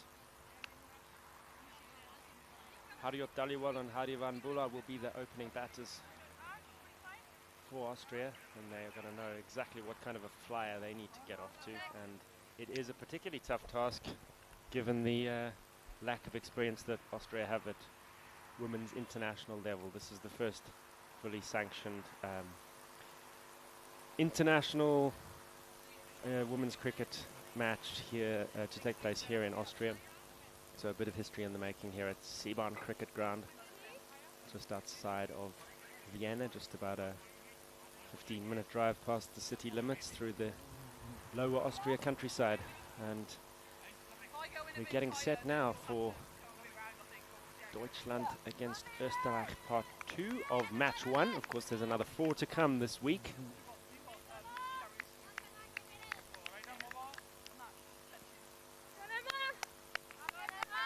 And it's Emma Banya with the ball in hand.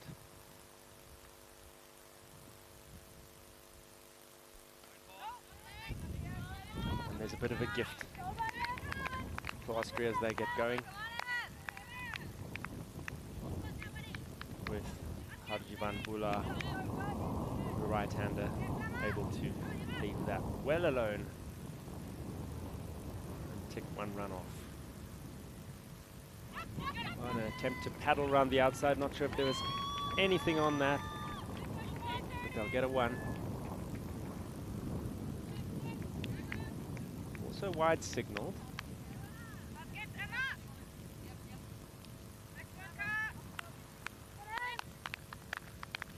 So the required run rate is north of 8 and over.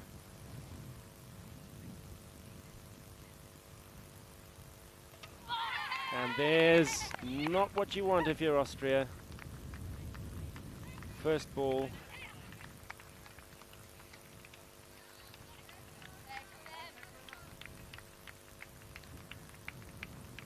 And Bushra is on her way. Clean bowled. First time, apart from a direct hit in the field, that we've seen wickets fly. And it's a less than ideal start for the Austrians now.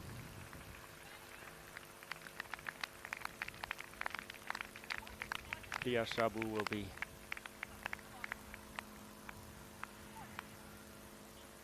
into the action a little bit earlier than she might have hoped.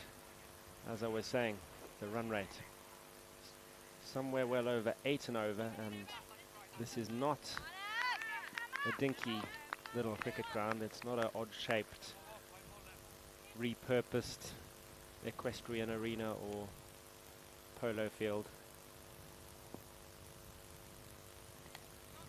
Ooh, that took far too much of the top half of the bat if you're looking from the batsman's point of view, but she got away with it.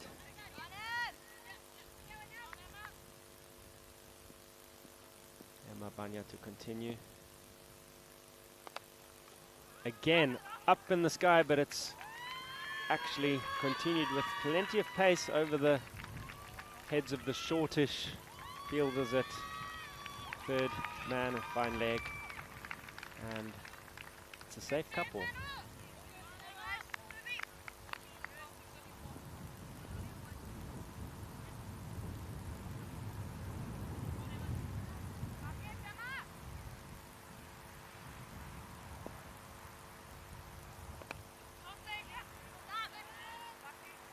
Nearly pushed something that wasn't there. They get away with it.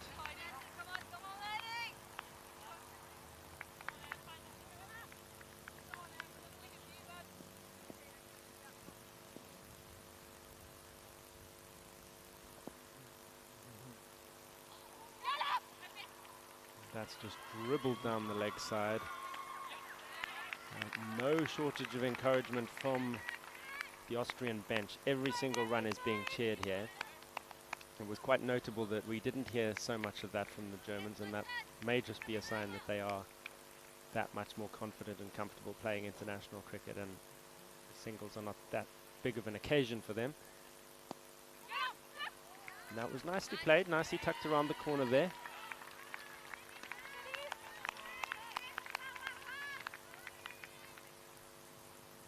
By Haji van Bula. And if the Austrians can turn their enthusiastic support into runs, they'll get closer than you might think.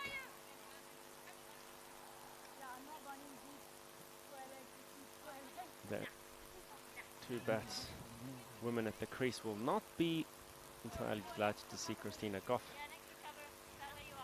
moving into position at the top of a run-up at the Count's Castle end, because she's caused enough trouble for Austria already today.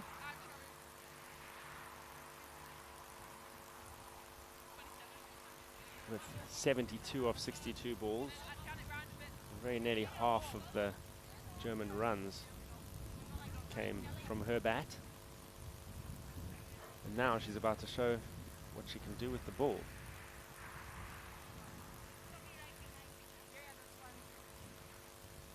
Just to give you some idea, she took 2 for 8 in 3 overs when Germany hammered Oman in the first T20 international they played this year in the Gulf. Oh, down she goes, no harm done. And smiles all round.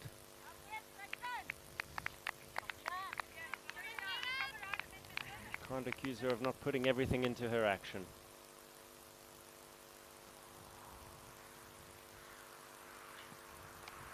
That's a good delivery. Didn't go anywhere near where it was supposed to. And it's a good throw that comes in. But they get to the vacant third man area.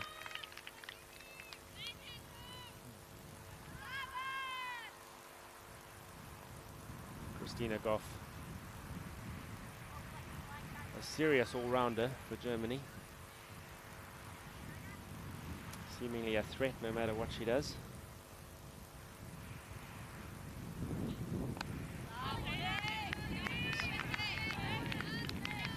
Wisely played there.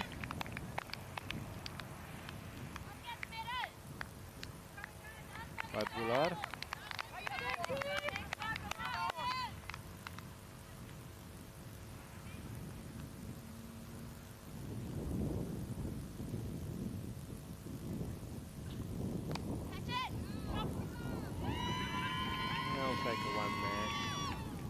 Direct hit would have been interesting, so some powerful throws coming in from the Germans.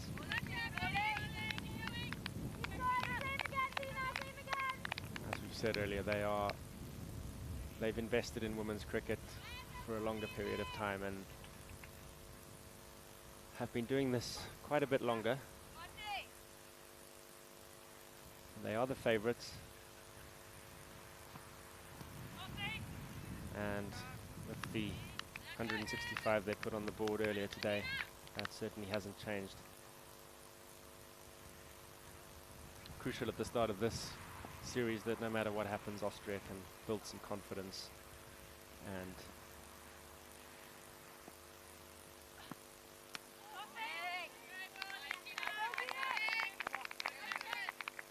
take everything they can from this game no matter what happens.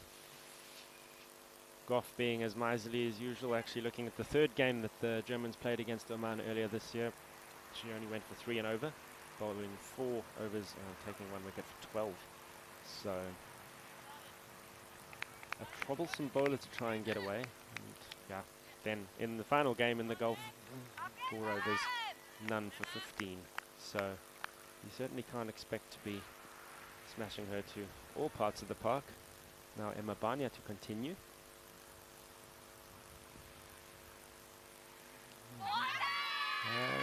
That's a good shot. The umpire thinks so too. It's the end of another Austria player, unfortunately. Harji van Bula Takes a dejected walk back to the team's bench, and that's a second wicket now for Emma Banya.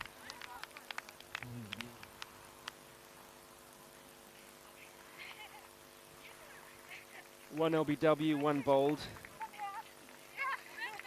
We haven't got the angle from in front of the stumps, but from where we all saw it, did look like a good shot if there wasn't any bat on that, and was duly given.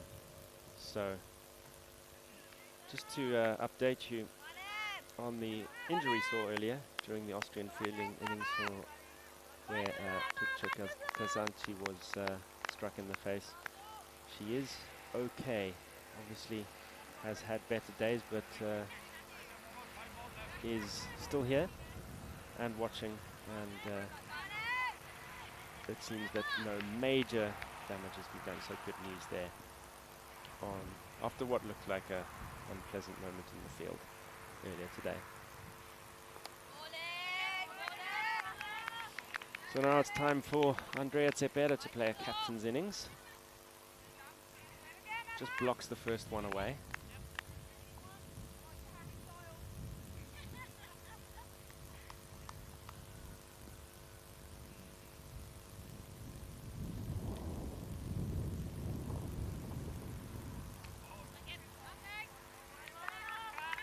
That's called, and will be worth Austria taking a moment here just to settle things down a little bit. There's nobody on the boundary, or even really close to it. Which is not too surprising in this match situation. They're not going to let anyone get off strike easily and get a feeling that the pressure's going anywhere. But there's a certain calmness at the crease from Cepeda, blocking those first two.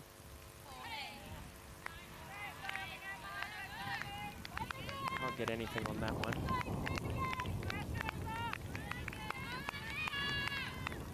But does not forget to stay in her crease, with the keeper standing so close.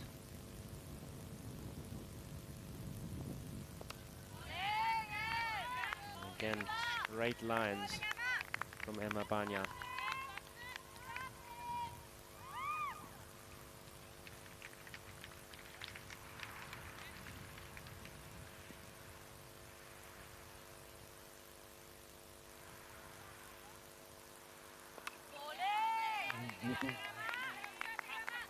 Complete and utter respect at the moment, and it's a ship steadying over there as the captain came on to strike and dealt with some, well, mostly tricky deliveries from the German opener, Emma Banya.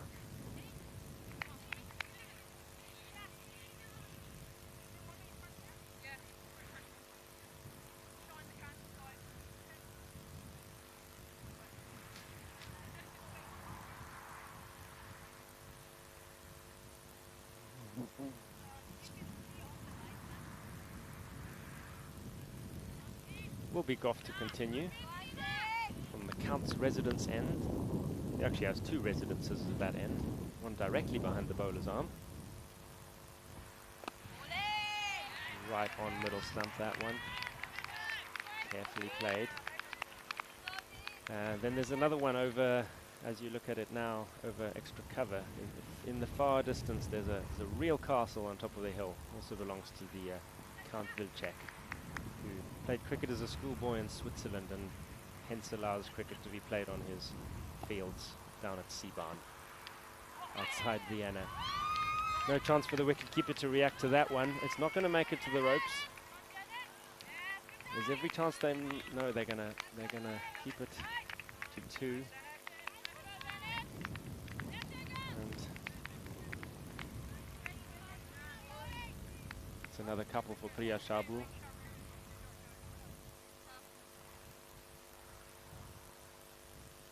As Goff continues to ask questions.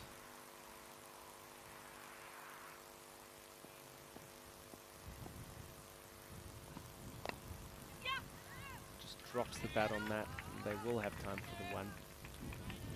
Nicely timed.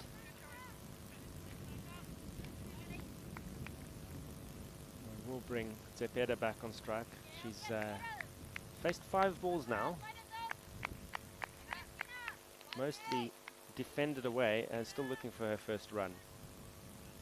The run rate required is now edging already towards 10.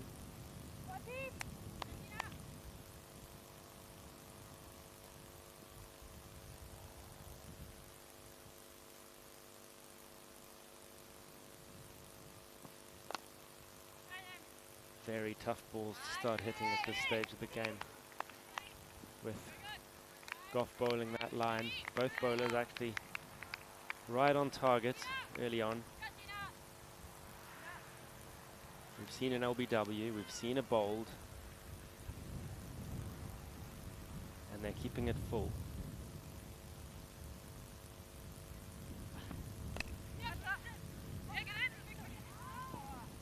And finally, Cepeda has a go at one. It's a busy offside field actually. There's quite a bit of traffic there. 3 saving one, but she manages to avoid any of them snapping up a catch.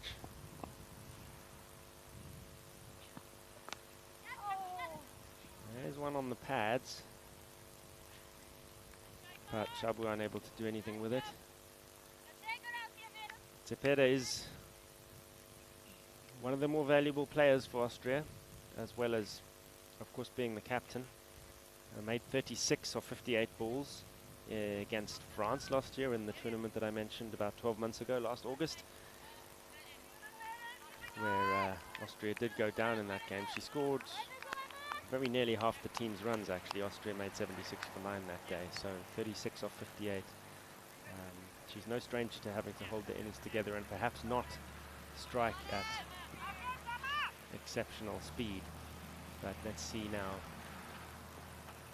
what she can do against Emma Banya. Just across, and it's a wide called.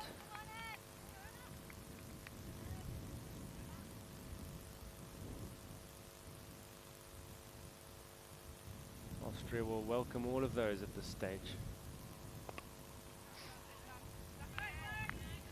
More patience there from the captain, who looking further into that tournament in Nantes last August, is entirely capable of scoring at a runner ball.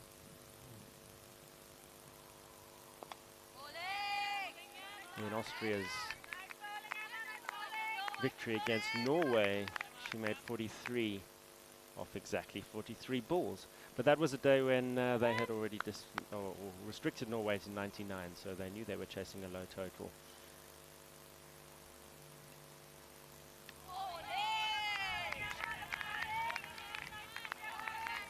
This day is somewhat different. They're chasing a mammoth score, set by their larger neighbours to the north.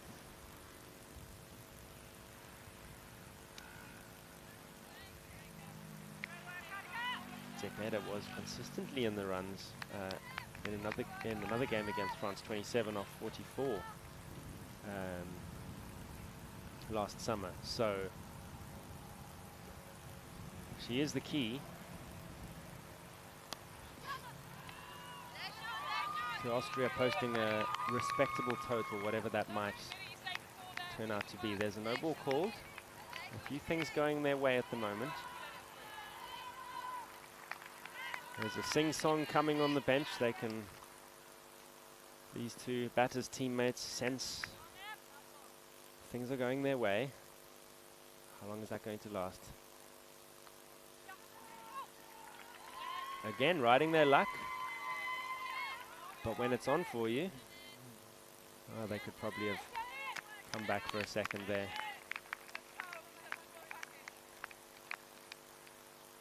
But Cepeda will keep the strike.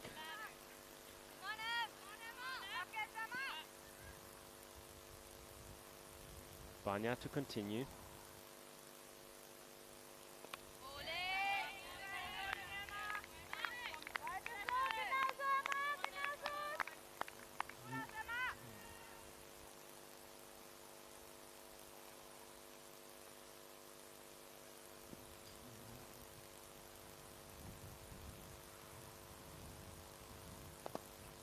Priya Shabu at the other end, very capable of staying with her. Chipped in with a couple of double-figure contributions in that tournament in France last year, where I remind you Austria finished 3rd out of 4, winning 2 of their 6 games. The other contestants, France, Norway and Jersey.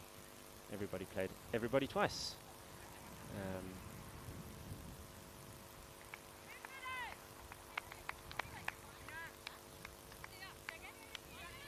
Very much a developing story is that of the Austrian cricket team. And then they're going to learn a lot this week. There's still 4 more games to come as Goff stands at the top of her run. Bowling it across the right-hander. 5 fielders lie in wait on the offside. And if she's paying attention to the footwork going on at the striker's end, she'll probably be looking to straighten up her line.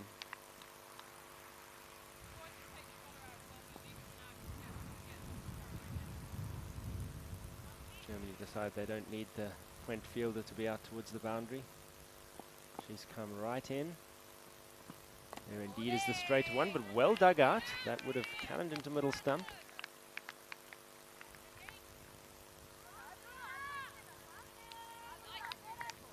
So a good eye there, no doubt about it, for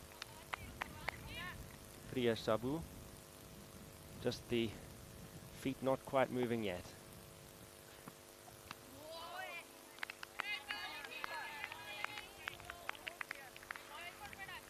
Umpire Praveen happy to let that one go. So as I mentioned, we've seen fielders coming up in this over, and we just have the one tucked away almost out of sight at third at fine leg.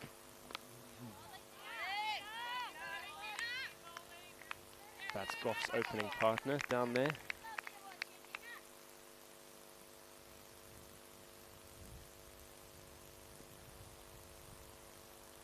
Austria, you get the feeling, are adopting a we must bat our overs strategy. Now need over 10 per over. 2 wickets down.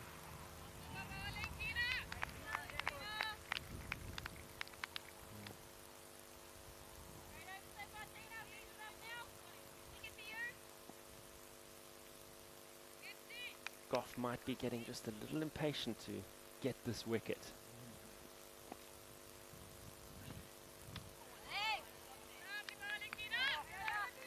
The over up.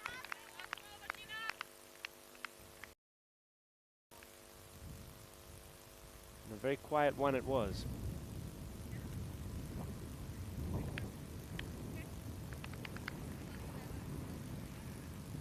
It is worth noting, of course, that these are neighboring countries, and if you're good at geography, that will be not news to you.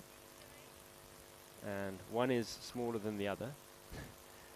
And with that in mind, Austrians always love it if they can put one over Germany. It's a little bit like England and Scotland, perhaps. The only trouble is that today is not looking like Austria's day yet. Something's going to have to happen very, very quickly if that is to change.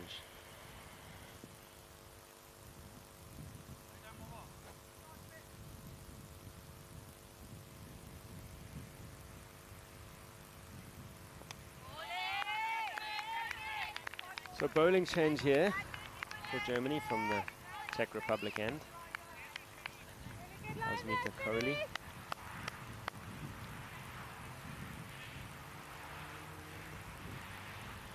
Austrian captain very deliberately takes guard, slightly open stance, bit of width there, but also a bit of bounce.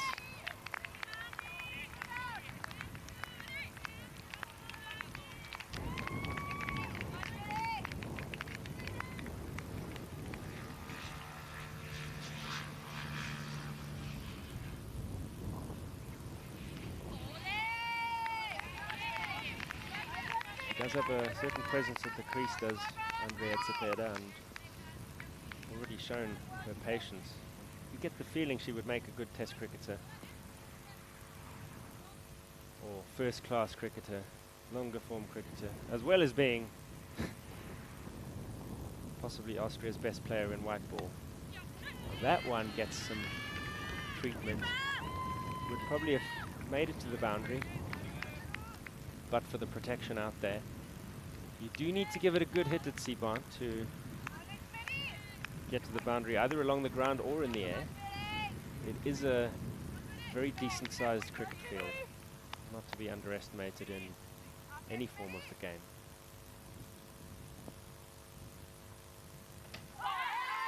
Well, no chance for Priya Sabu to pick up runs in the same region. It's elbow pumps all round for the Germans as Kohli is into the wickets in her first over. Austria now 3 down. The captain is still there, but we did talk about bowlers targeting the stumps of Priya Sabu, and indeed she has been dismissed bowled. And the straight lines are paying off for Germany in terms of taking wickets. 1 LBW, 2 bolds. Thus far, as number 9, Sylvia Kailat, who bowled 4 tidy overs earlier today, comes out to join her captain at the wicket, Andrea Cepeda, playing an anchoring innings here. 3 off 17, and you get the sense that she's not going to be giving it away easily. She wants to be there at the end no matter what.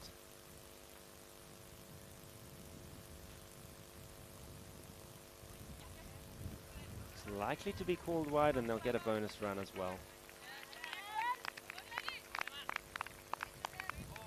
I think the umpire has let that go as far as the wide is concerned. Perhaps there was some bat on that after all.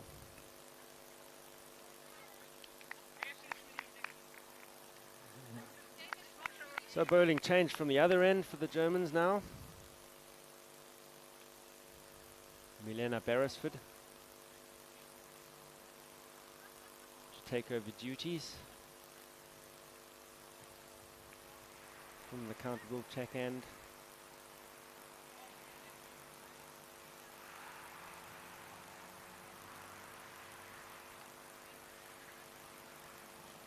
As we move into the 8th over now, 21 for 3 is absolutely not what Austria need, chasing 166. For what it's worth, the required rate is 11.15 per over.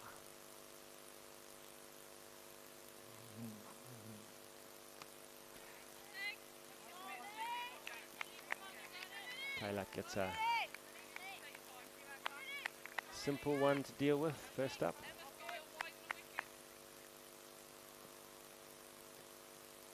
There's a fielder lying very close in weight at short cover. You can see her on the edge of screen there. That's the captain. We saw play a useful knock earlier today. Anu Dodabalapur.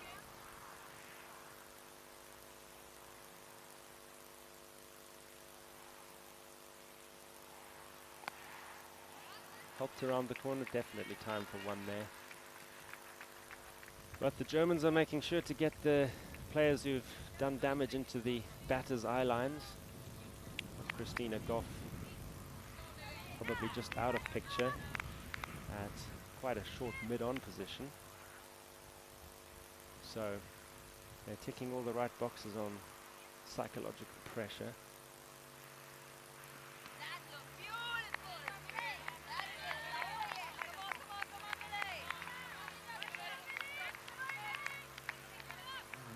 As Cepeda continues to dig in.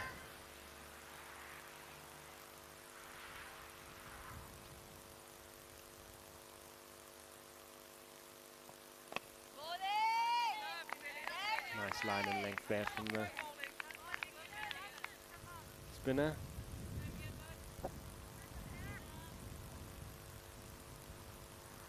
Everyone getting through their overs nice and quickly here at Seban.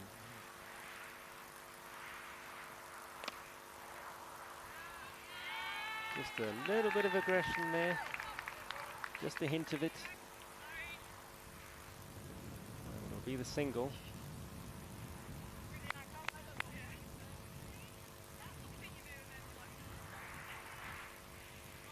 Couple left to face in the over now for Kailat. Very crouchy, squatty stance at the wicket. Another full toss.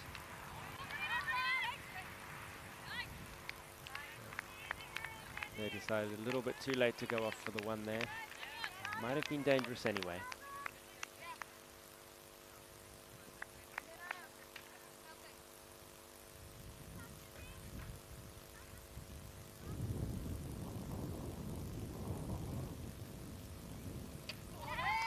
And that is another one bowled. 3 out of 4 have hit the stumps. And Kailat is on her way. Couldn't see out the over. And there's now 25 for 4 with 8 gone.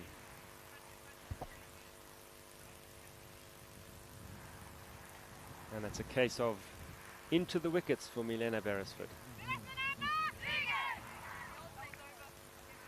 It looks like Austria are not going to be able to register that dream act of giant killing over their comparatively vast neighbor today. They'll have another 4 chances this week. Remember to tune in at 10 o'clock Vienna time tomorrow for the second game of this series, and then again tomorrow at 2:30 for the third, followed by Thursday at 11 and Friday at 9. Those all European Vienna time. So Joanne Steglitz, the vice captain, in at the non-strikers end, backing up with purpose, but we'll have to turn around and head for home because it's another dot ball played out by our captain Zepeda.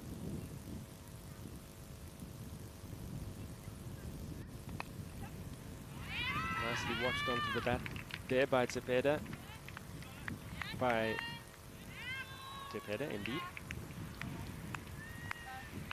Which will bring Stiglitz onto strike.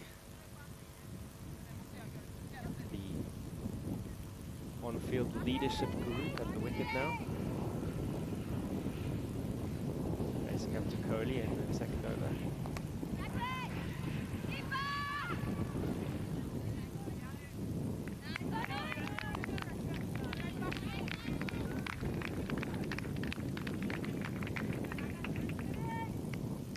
Real chance there.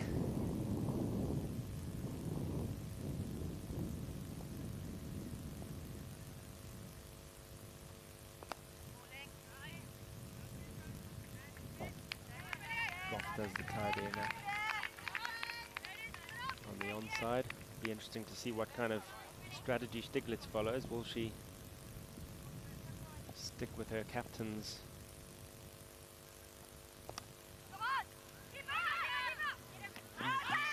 almost? The ball was not in hand.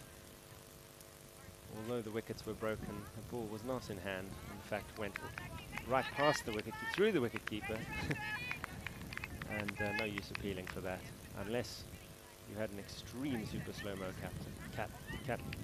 camera. Captain and vice captain at the crease. Cameras bringing you pictures live from just outside Vienna. Kohli to bowl.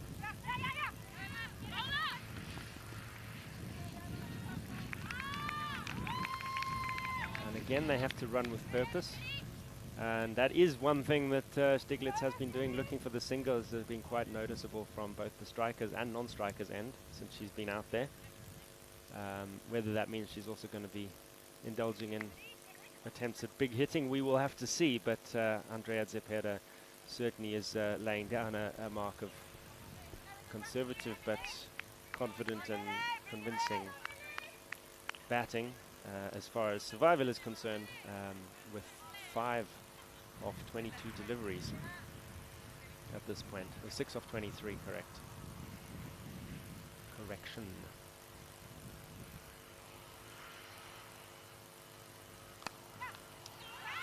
The full toss is dealt with. This could be the first time we see it head for the rope, and it's right there next to the awning of the Austrian team, and it gives them something to cheer about. You'll see them just away there at the top of the picture. It was a full toss and handsomely dealt with by Andrea Meitapeda, who's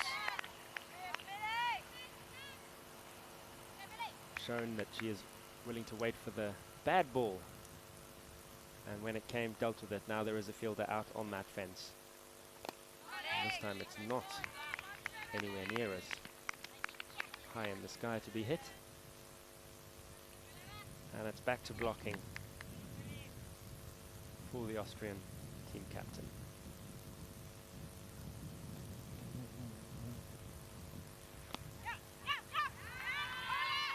Pushing the singles now,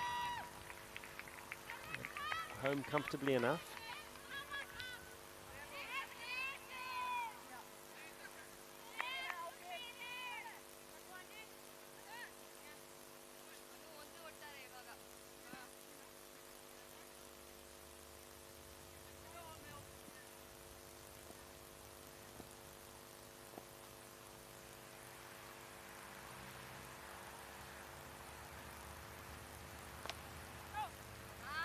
Straight to Christina Goff.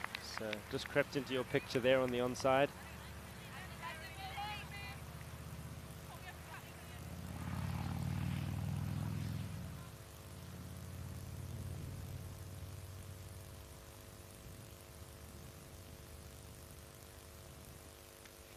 That's one of the few bad deliveries, downright bad deliveries we've seen from the German bowling attack thus far.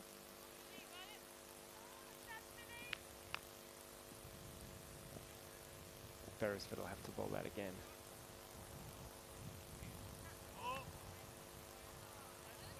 No ball called on height that time. Free hit. So she just lost control a little bit here.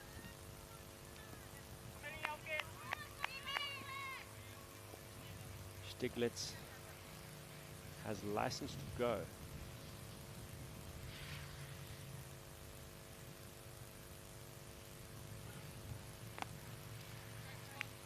But picks out the captain at short cover. So the no ball passes by with nary a mishap for the Germans.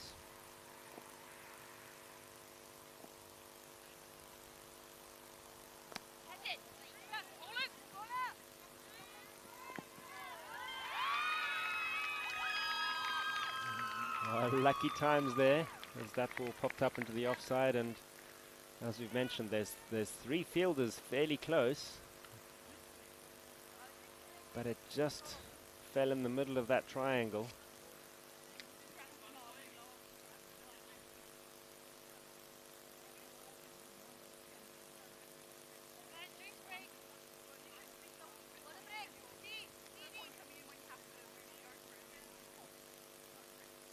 And that's half the innings completed. Austria are a long, long way from where they want to be. 36 for 4 after 10 overs. We'll take the briefest of breathers and see how the second half of their reply goes in a moment.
So it's Asmita Kohli to continue for Germany as the batters just finished the gloving up process.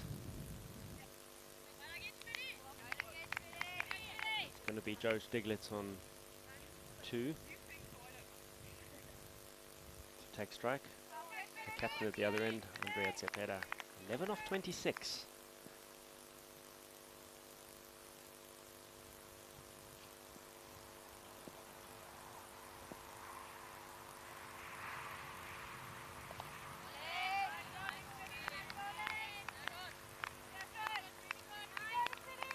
And the second half of the innings begins with a solid defensive shot.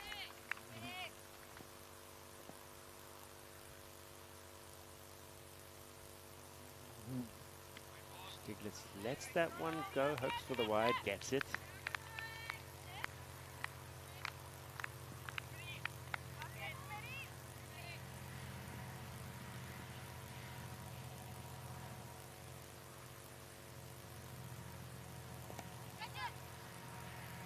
Also happy not to attack that relatively loose ball.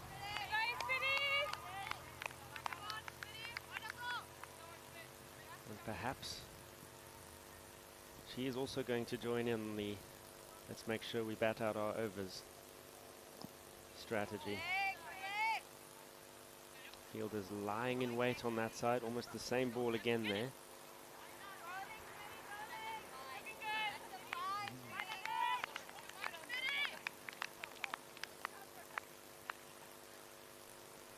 As Austria stand facing a mountain. There's the breakout shot.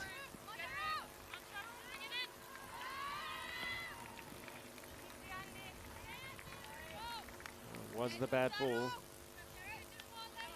So they will go after the full tosses. Seems to be the case, and if you don't go after full tosses, then why are you playing cricket? So fair enough. The rest of the time, well, I was hoping I'd be able to say they're being watchful, but that one is probably one of the few aggressive shots we've seen on the, or mildly aggressive shots we've seen on the offside. There was quite a lot of width. There was a little against the spin. And it's the end of Stiglitz as the catch is scooped up in the covers. So one of those close fielders finally in action, in business. And finally we've seen a catch as opposed to bolds and LBWs. So Germany mixing it up a little bit now, and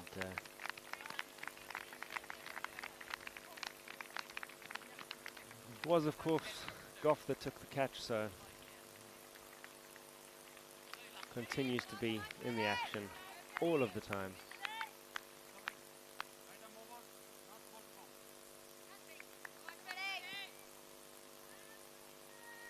As Kohli proceeds, excellent figures now.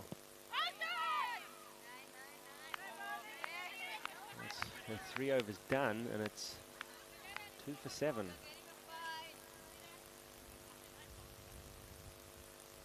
You would take those figures all day long.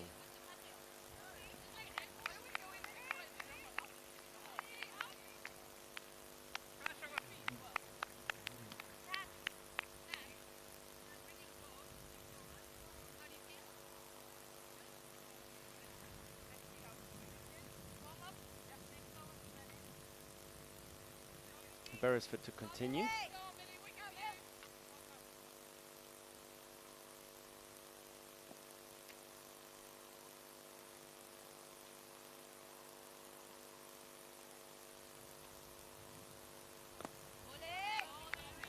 Played back with a very straight bat. And orthodox, pleasingly orthodox technique by Andrea Cepeda. At the other end, meanwhile, is Vezi Avdilai, the first of the Avdilai sisters to come in. And there's that occasional disaster ball that we see from Beresford, and as always, very aware Zepeda is ready to go after it, knows it's going to be called no ball, has been called no ball.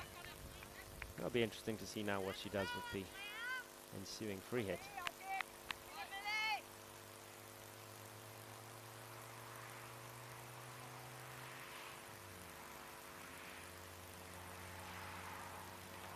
Tries to go straight. Cannot get anything on it this time.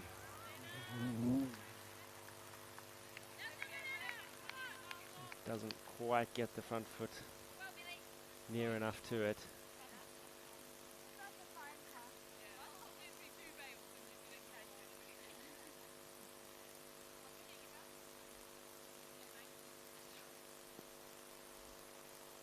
Milena Beresford, current bowler who took 3 for 23 against Oman earlier this year. And that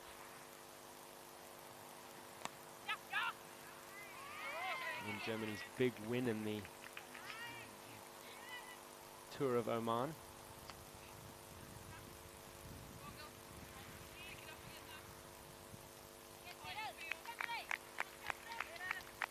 Also picked up 2 for 24 in the third game there.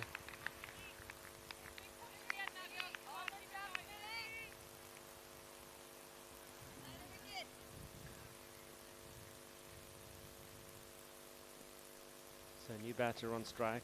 It's Abdilai. Connects just about okay there. No run. Reminder that Austria yet to be ranked by the ICC, as this is the beginning of things for them as far as official ranking internationals are concerned.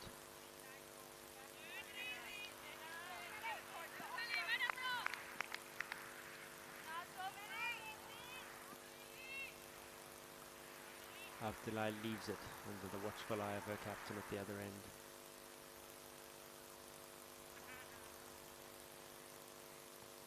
Straighter this time, and what happens when you bowl it straight and they miss it? You saw for yourself.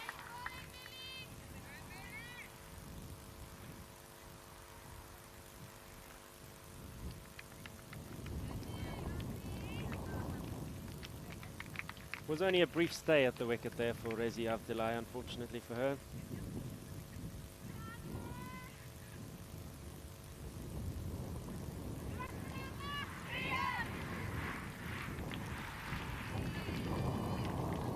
And it's Harriot Daliwal that will come out to the crease following the fall of that 6th wicket. And as I said, Austria staring at a mountain here. Over 15 per over required.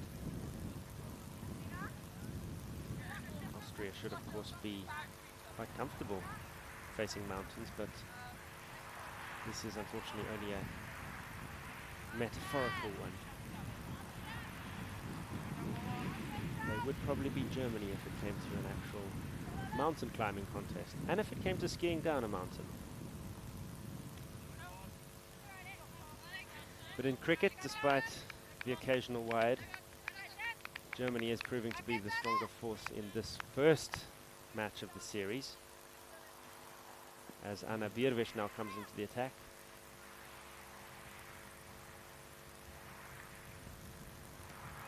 And is proving quite wayward. I don't think it'll be enough to worry the German team at the moment, but she will of course want to get back on track.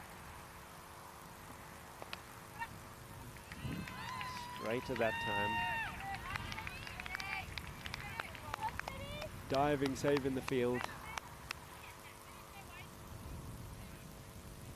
by Asmita Kohli. Seen plenty of commitment from the Germans in that department today. Probably, to be fair, better throwing as well.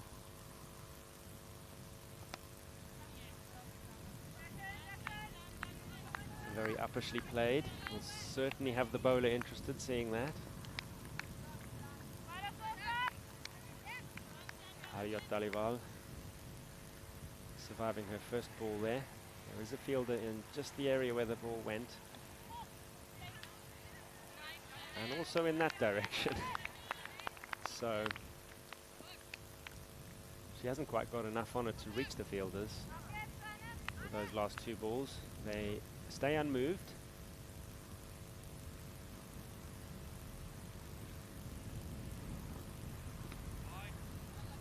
Goes after a wide one there, nothing on it. Umpire says bowl it again, so not for the first time this over. Actually for the third time this over. Bierwisch goes again.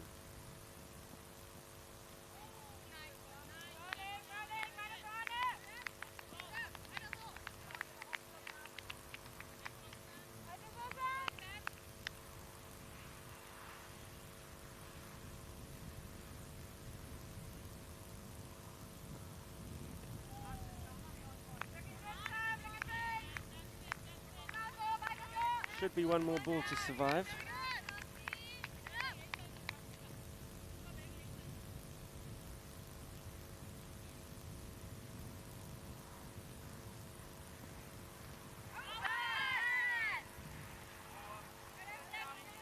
Optimistic shout there, and the over is up.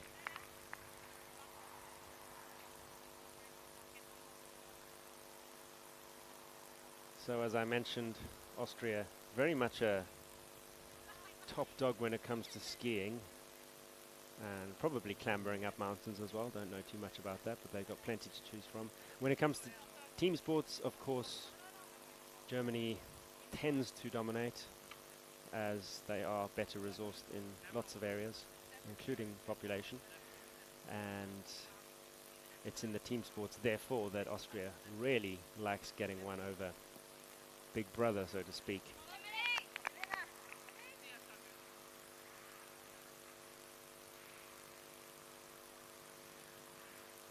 As it'll be Beresford to continue her spell into her fourth over now.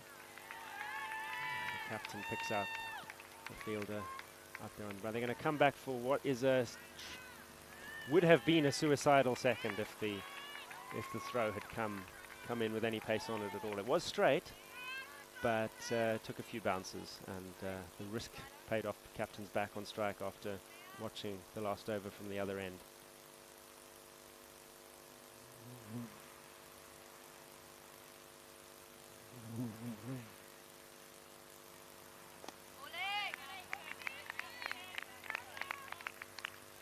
And she blocks it out and turns with the air of one who knows exactly what she's doing. And I think she does.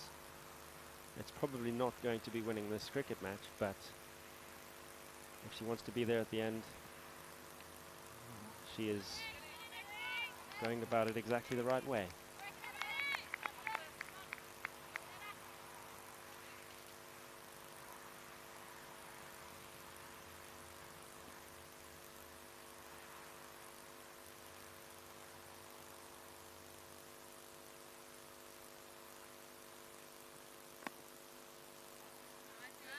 Austria's wins in team sports over Germany then much celebrated, because they have been so rare. I think the one that any Austrian will be happy to tell you about dates back to, wait for it,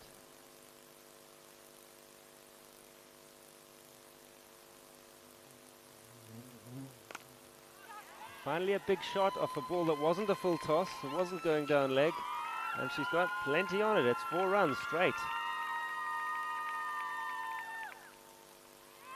That brings up 50.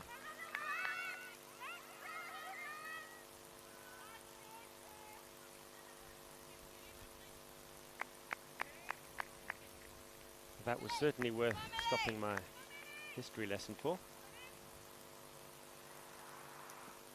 To see how the rest of this over plays out.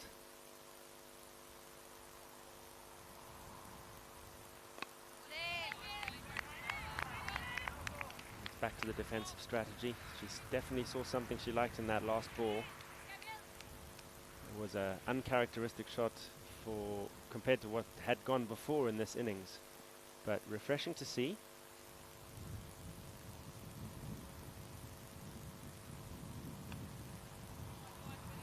And we're back to the first class cricket leaves 1978 is the year I left you hanging on.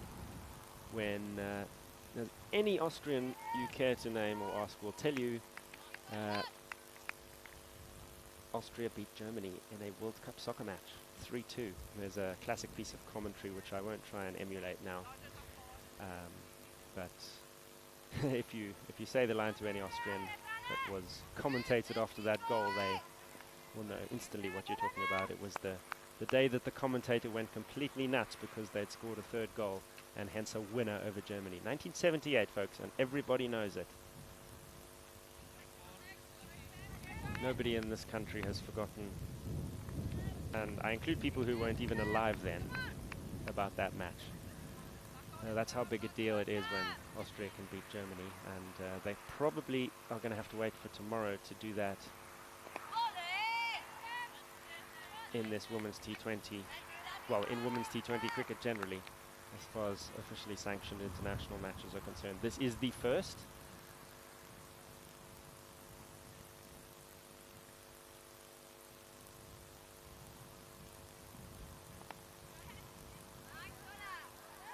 And there's that awkward push into the offside again, which is, we do see one of the fielders coming closer now that we talked about in the last over.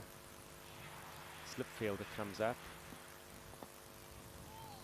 And this time, just about Carey did it to the short point. There certainly is a case for coming up. Just a step or two closer.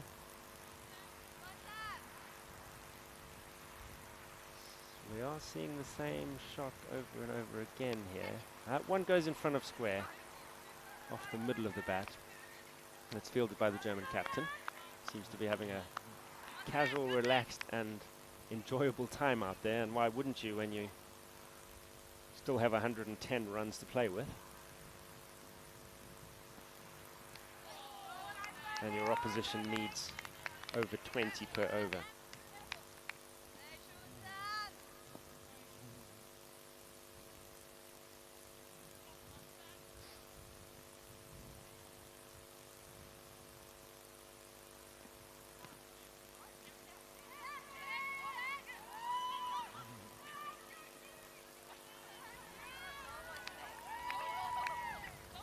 Well,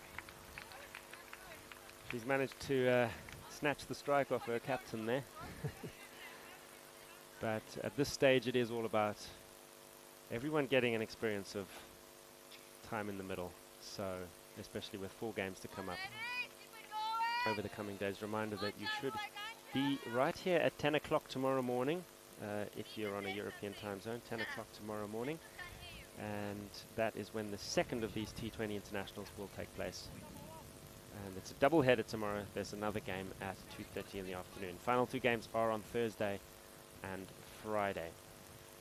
So Dalival, 1 off 11 balls now, is on strike, and it is the captain, Anu, who piled in with some useful runs at the end of the German innings earlier on today, who's now going to have a crack with the ball. See if she can get through the defenses. It's on middle stump, and that's been a good recipe for Germany today. But that one is played late enough into the onside that Christina Goff was not able to pounce on that, despite being pretty close in next to the wicket, waiting for just that slight miscue. This one's well paddled around the corner, and the fielder just needs to take a couple of steps, and there is time for the single.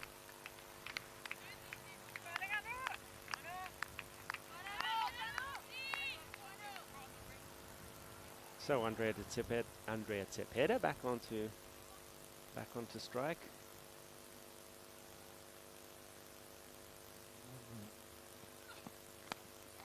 And that's the one that she goes after every time. This time not able to find a gap out there, and indeed there isn't really one in that direction. There's one saving 1 and one saving the 4. Not too far behind her. That square leg. But they did indeed get the 1 that time, so. And here's another. Could be a run out. Umpire says yes. Umpire says there was a mix-up.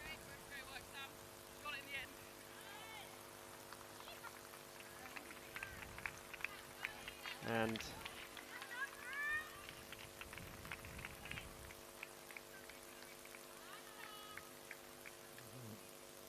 would have been a second single in a row, but it was not to be. The throw was good enough.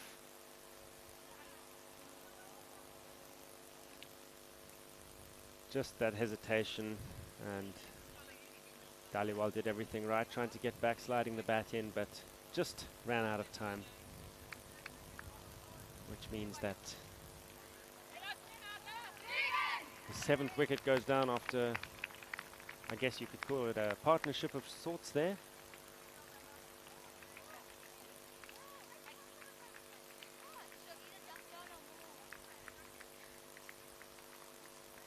Which brings Anisha Nukala to the wicket. She'll go to the non-striker's end. Germany still cannot get rid of Andrea Cepeda.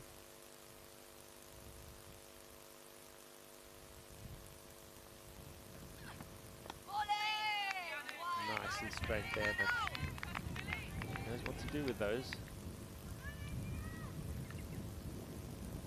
As I mentioned, Austria just love knocking Germany off their perch, and if they can't do that, the next best thing is to make them sweat in the hot sun for a full 20 overs. I think that is definitely the goal here. Short, but doesn't really get up into a nice hittable height for that shot. So the over comes to an end, and there'll be just another 4 of them if Austria can hang on for that long. Of course, if you talk about football and World Cups in Austria and Germany, Austrians will be happy to point out that victory in 1978 and tell you about it at great length. What most Germans and Austrians will probably rather avoid speaking about, as Emma Banya comes back into the attack, having opened up with the new ball, is the game at Gijón in 1982 World Cup, which has been referred to as a disgrace for throughout history ever since, which is when Austria and Germany played out to a 1-0 win for Germany, with nobody trying to win after the first goal went in.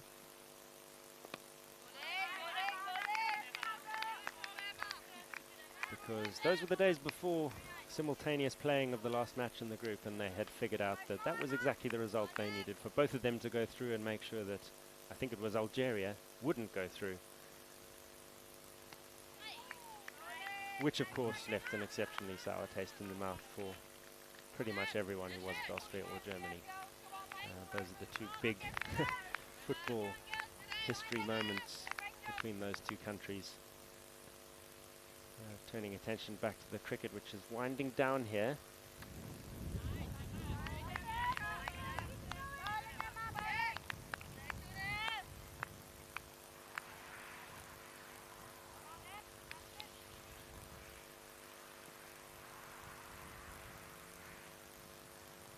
We've seen a bunch of jot balls and then a very, very straightforward catch go to hand. They don't come simpler than that, standing at short cover.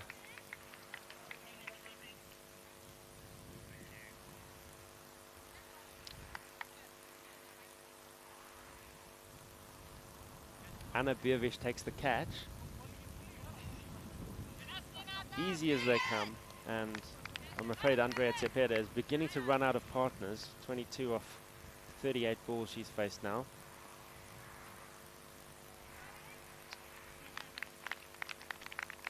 Well, he has a bit of fighting spirit because Tuccia Kazanci is out in the middle with a bat and getting some extra applause from her teammates. The reason being that, as you recall, if you watched the earlier innings, she had the unpleasant experience of getting a cricket ball in the face while fielding and had to limp off. And, well, we told you earlier that she's okay, and now she's come out into the middle to prove it.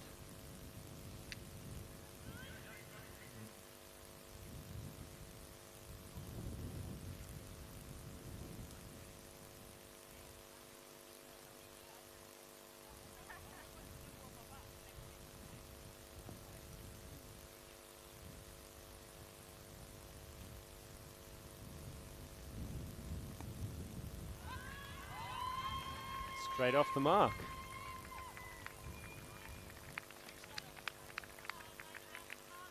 Apologies, that was, of course, the captain. No? I'm going slightly mad in the hot sun.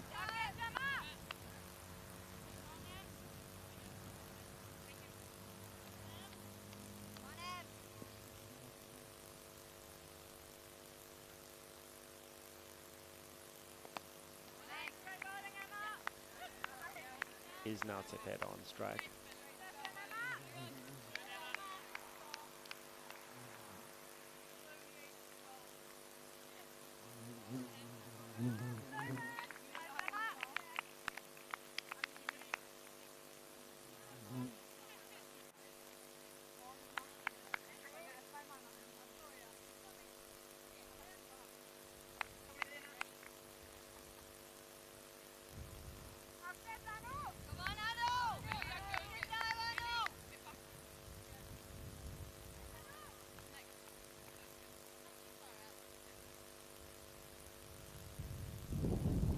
So Kazanci faces up to the German captain.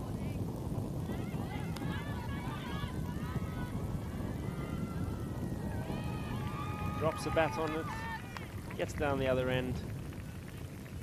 Over to you, Andrea May.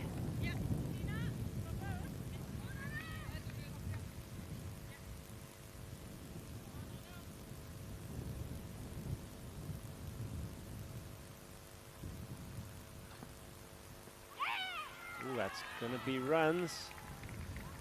Maybe, yeah, it's going to pull up just short. But they've run a couple and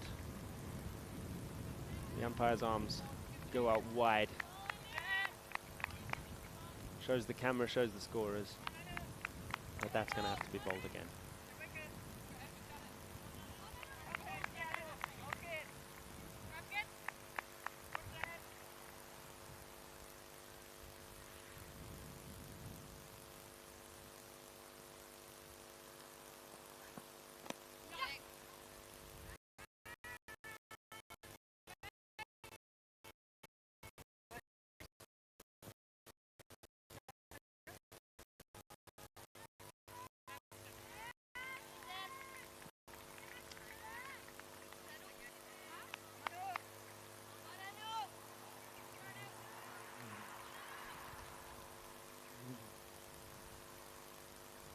So, Kazanci once again not going to mess around with that one, be called wide. Which is looking comfortable enough after quite a long time on the ground earlier and in what seemed to be quite a lot of pain. Good to see such a speedy recovery. And that's the thing with cricket balls, isn't it? You often think you're, well, most of the time when you get hit by one, you're ready to call the undertakers. And thank heavens, it's usually not that bad.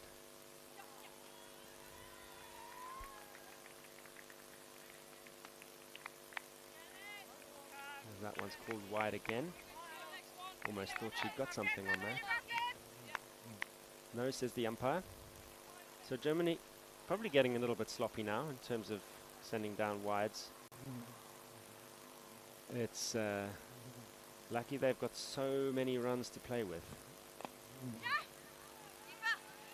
After that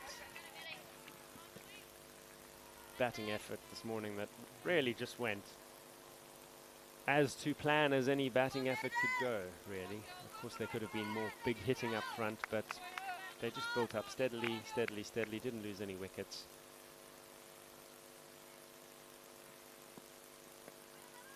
And the sloppiness goes on.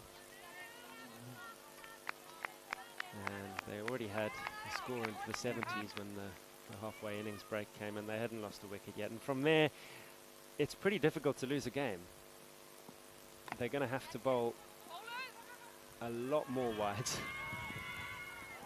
There's overthrows now. The sloppiness is catching. That probably would have been a wide if it had been left alone. Now they've run a couple. One of them a bonus. There's a wild throw there over the captain's head.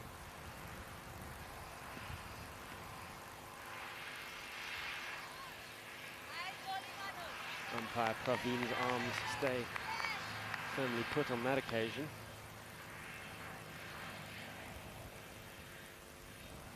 So it's a genuine dot ball. Oh, that's a good shot. Unfortunately, caught on the full bottom half of the pad in front of the stumps.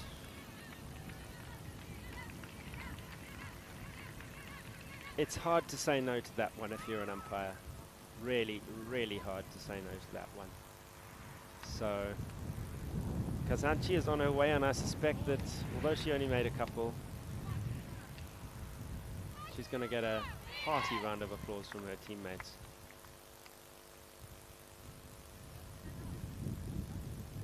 As Valentina Avdilay, the opening bowler, makes her way to the middle.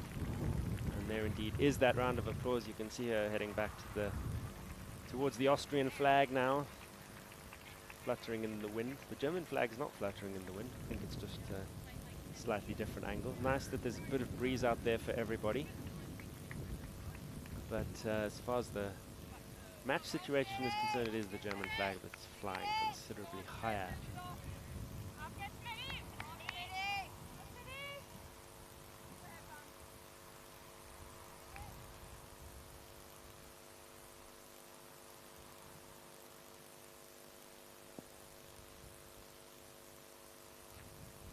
Captain on strike, hits it hard through the fielder. That always looked likely. It was coming on the second bounce to the fielder, and that can be tricky here. It was moving like a rocket, and that's the second time she's managed to get four down to that part of the ground. Didn't go directly through a fielder on the previous occasion, but that has proved a quite productive shot for Andrea Cepeda.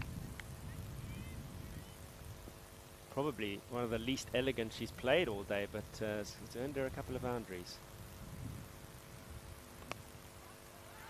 Also nicely hit. There should be two here. The fielder's got a way to go. Yeah, easy two here. She's back in the game.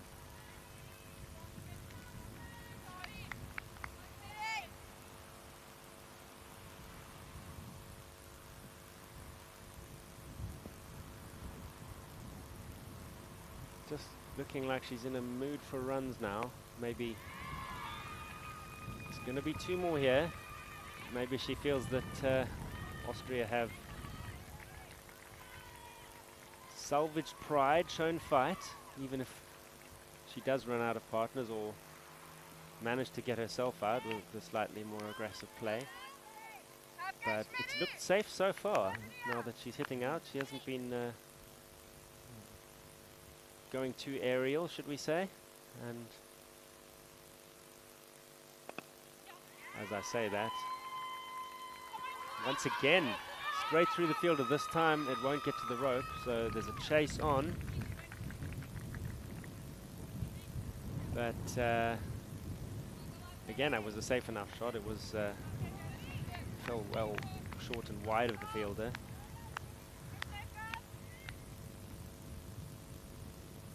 So just a slight change of momentum here, even if the result isn't in doubt. This Austria may, especially if their captain can stay put, as remains to be the case, continues to be the case, they may be able to walk off with plenty of positives ahead of the double-header tomorrow. It might not be completely surprising that the German fielding has gone a little bit flat and the bowling has been wayward. So Kohli continues with the ball. Is now Valentina Avdelai on strike at last. Happy to have a go at it, but this time just gets a little too big on her, and Christina Goff in that under the batsman's nose position is in business with the catch. Takes it above her head, but luckily she's tall and that wasn't too much of a reach.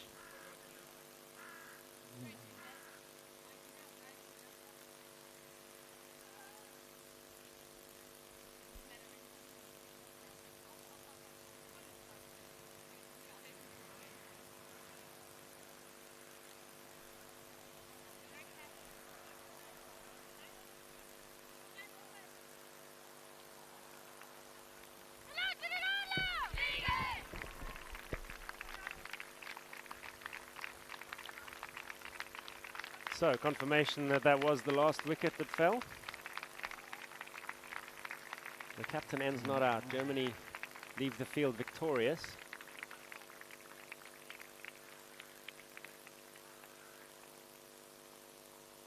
And it's been a lesson for Austria today.